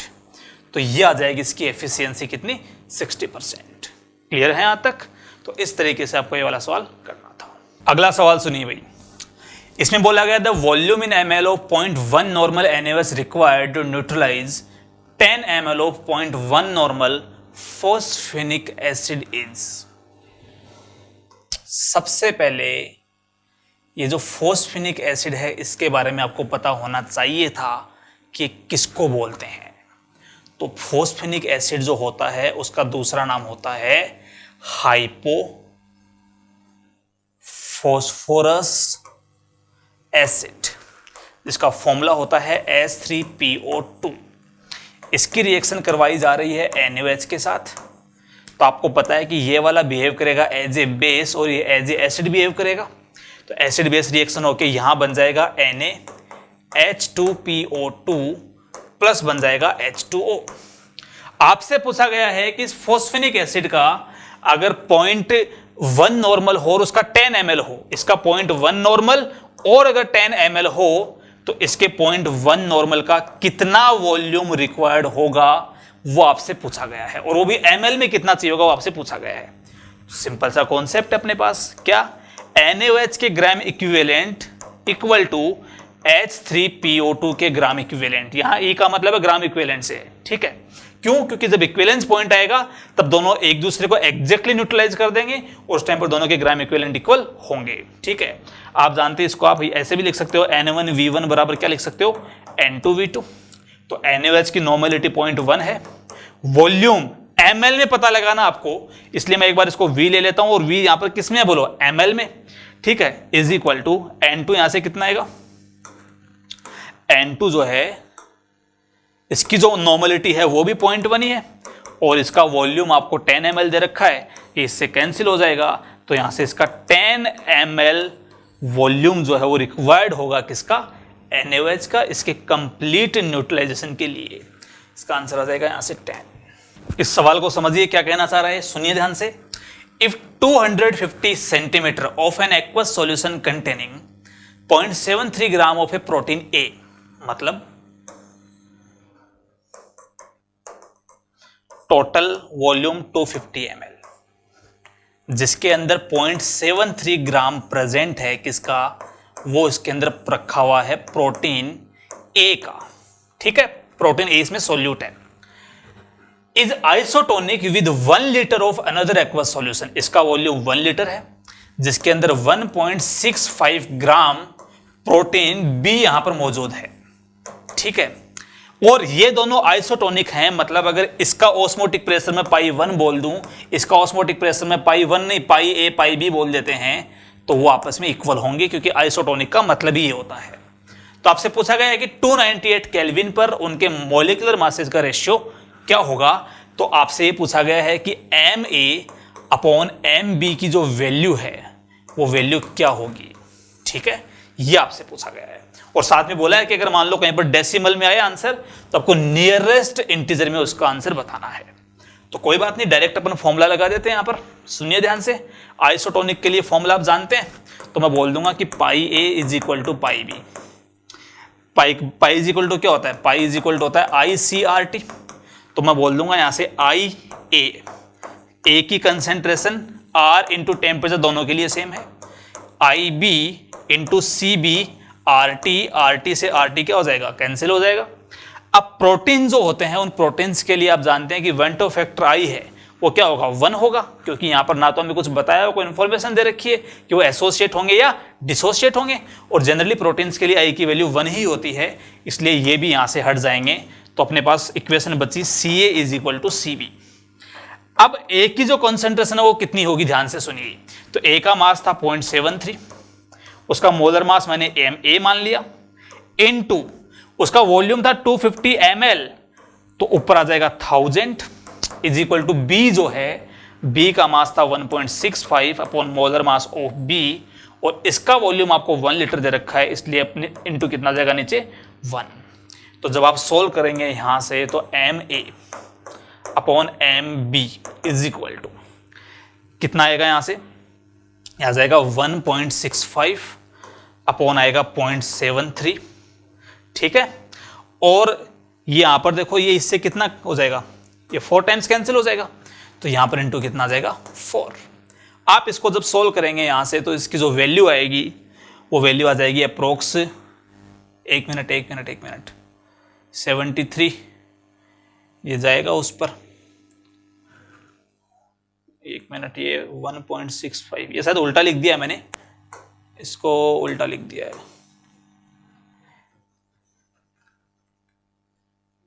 हाँ। तो ये आ जाएगा MAMB, तो ये आएगा यहां पर 0.73 इंटू 4 अपॉन आ जाएगा 1.65, जिसको सोल्व करने पर यहां पर जो आंसर आएगा वो आंसर आ जाएगा 1.77, जिसको मैं ऐसे लिख सकता हूं 177 इंटू 10⁻²। तो इसने कहा कि उनका रेशियो अगर इस फॉर्मेट में है तो यहां कितना आएगा, तो आप देख सकते हैं आंसर कितना आ जाएगा इसका 177। तो ये एक सवाल था सॉल्यूशन वाले चैप्टर से, जिसमें आप आइसोटोनिक सॉल्यूशंस का कॉन्सेप्ट यूज करके आपसे पूछा गया था उनके मोलर मासेस का रेशियो, ठीक है। तो आपको ये अच्छे से समझ में आ गया होगा। ये जो सारे के सारे जो हमने क्वेश्चंस डिस्कस किए हैं, इनके हर एक क्वेश्चन का अपन सॉल्यूशन यहाँ पर डिस्कस कर चुके हैं। बीच में जो जो क्वेश्चंस मान लो जैसे कुछ थ्योरेटिकल पार्ट के थे, like chemistry in everyday life, तो उसके अंदर तो कुछ कॉन्सेप्ट नहीं था, बाकी हमने हर एक क्वेश्चन का जो डिटेल सॉल्यूशन है वो यहाँ पर सीख लिया यहाँ तक।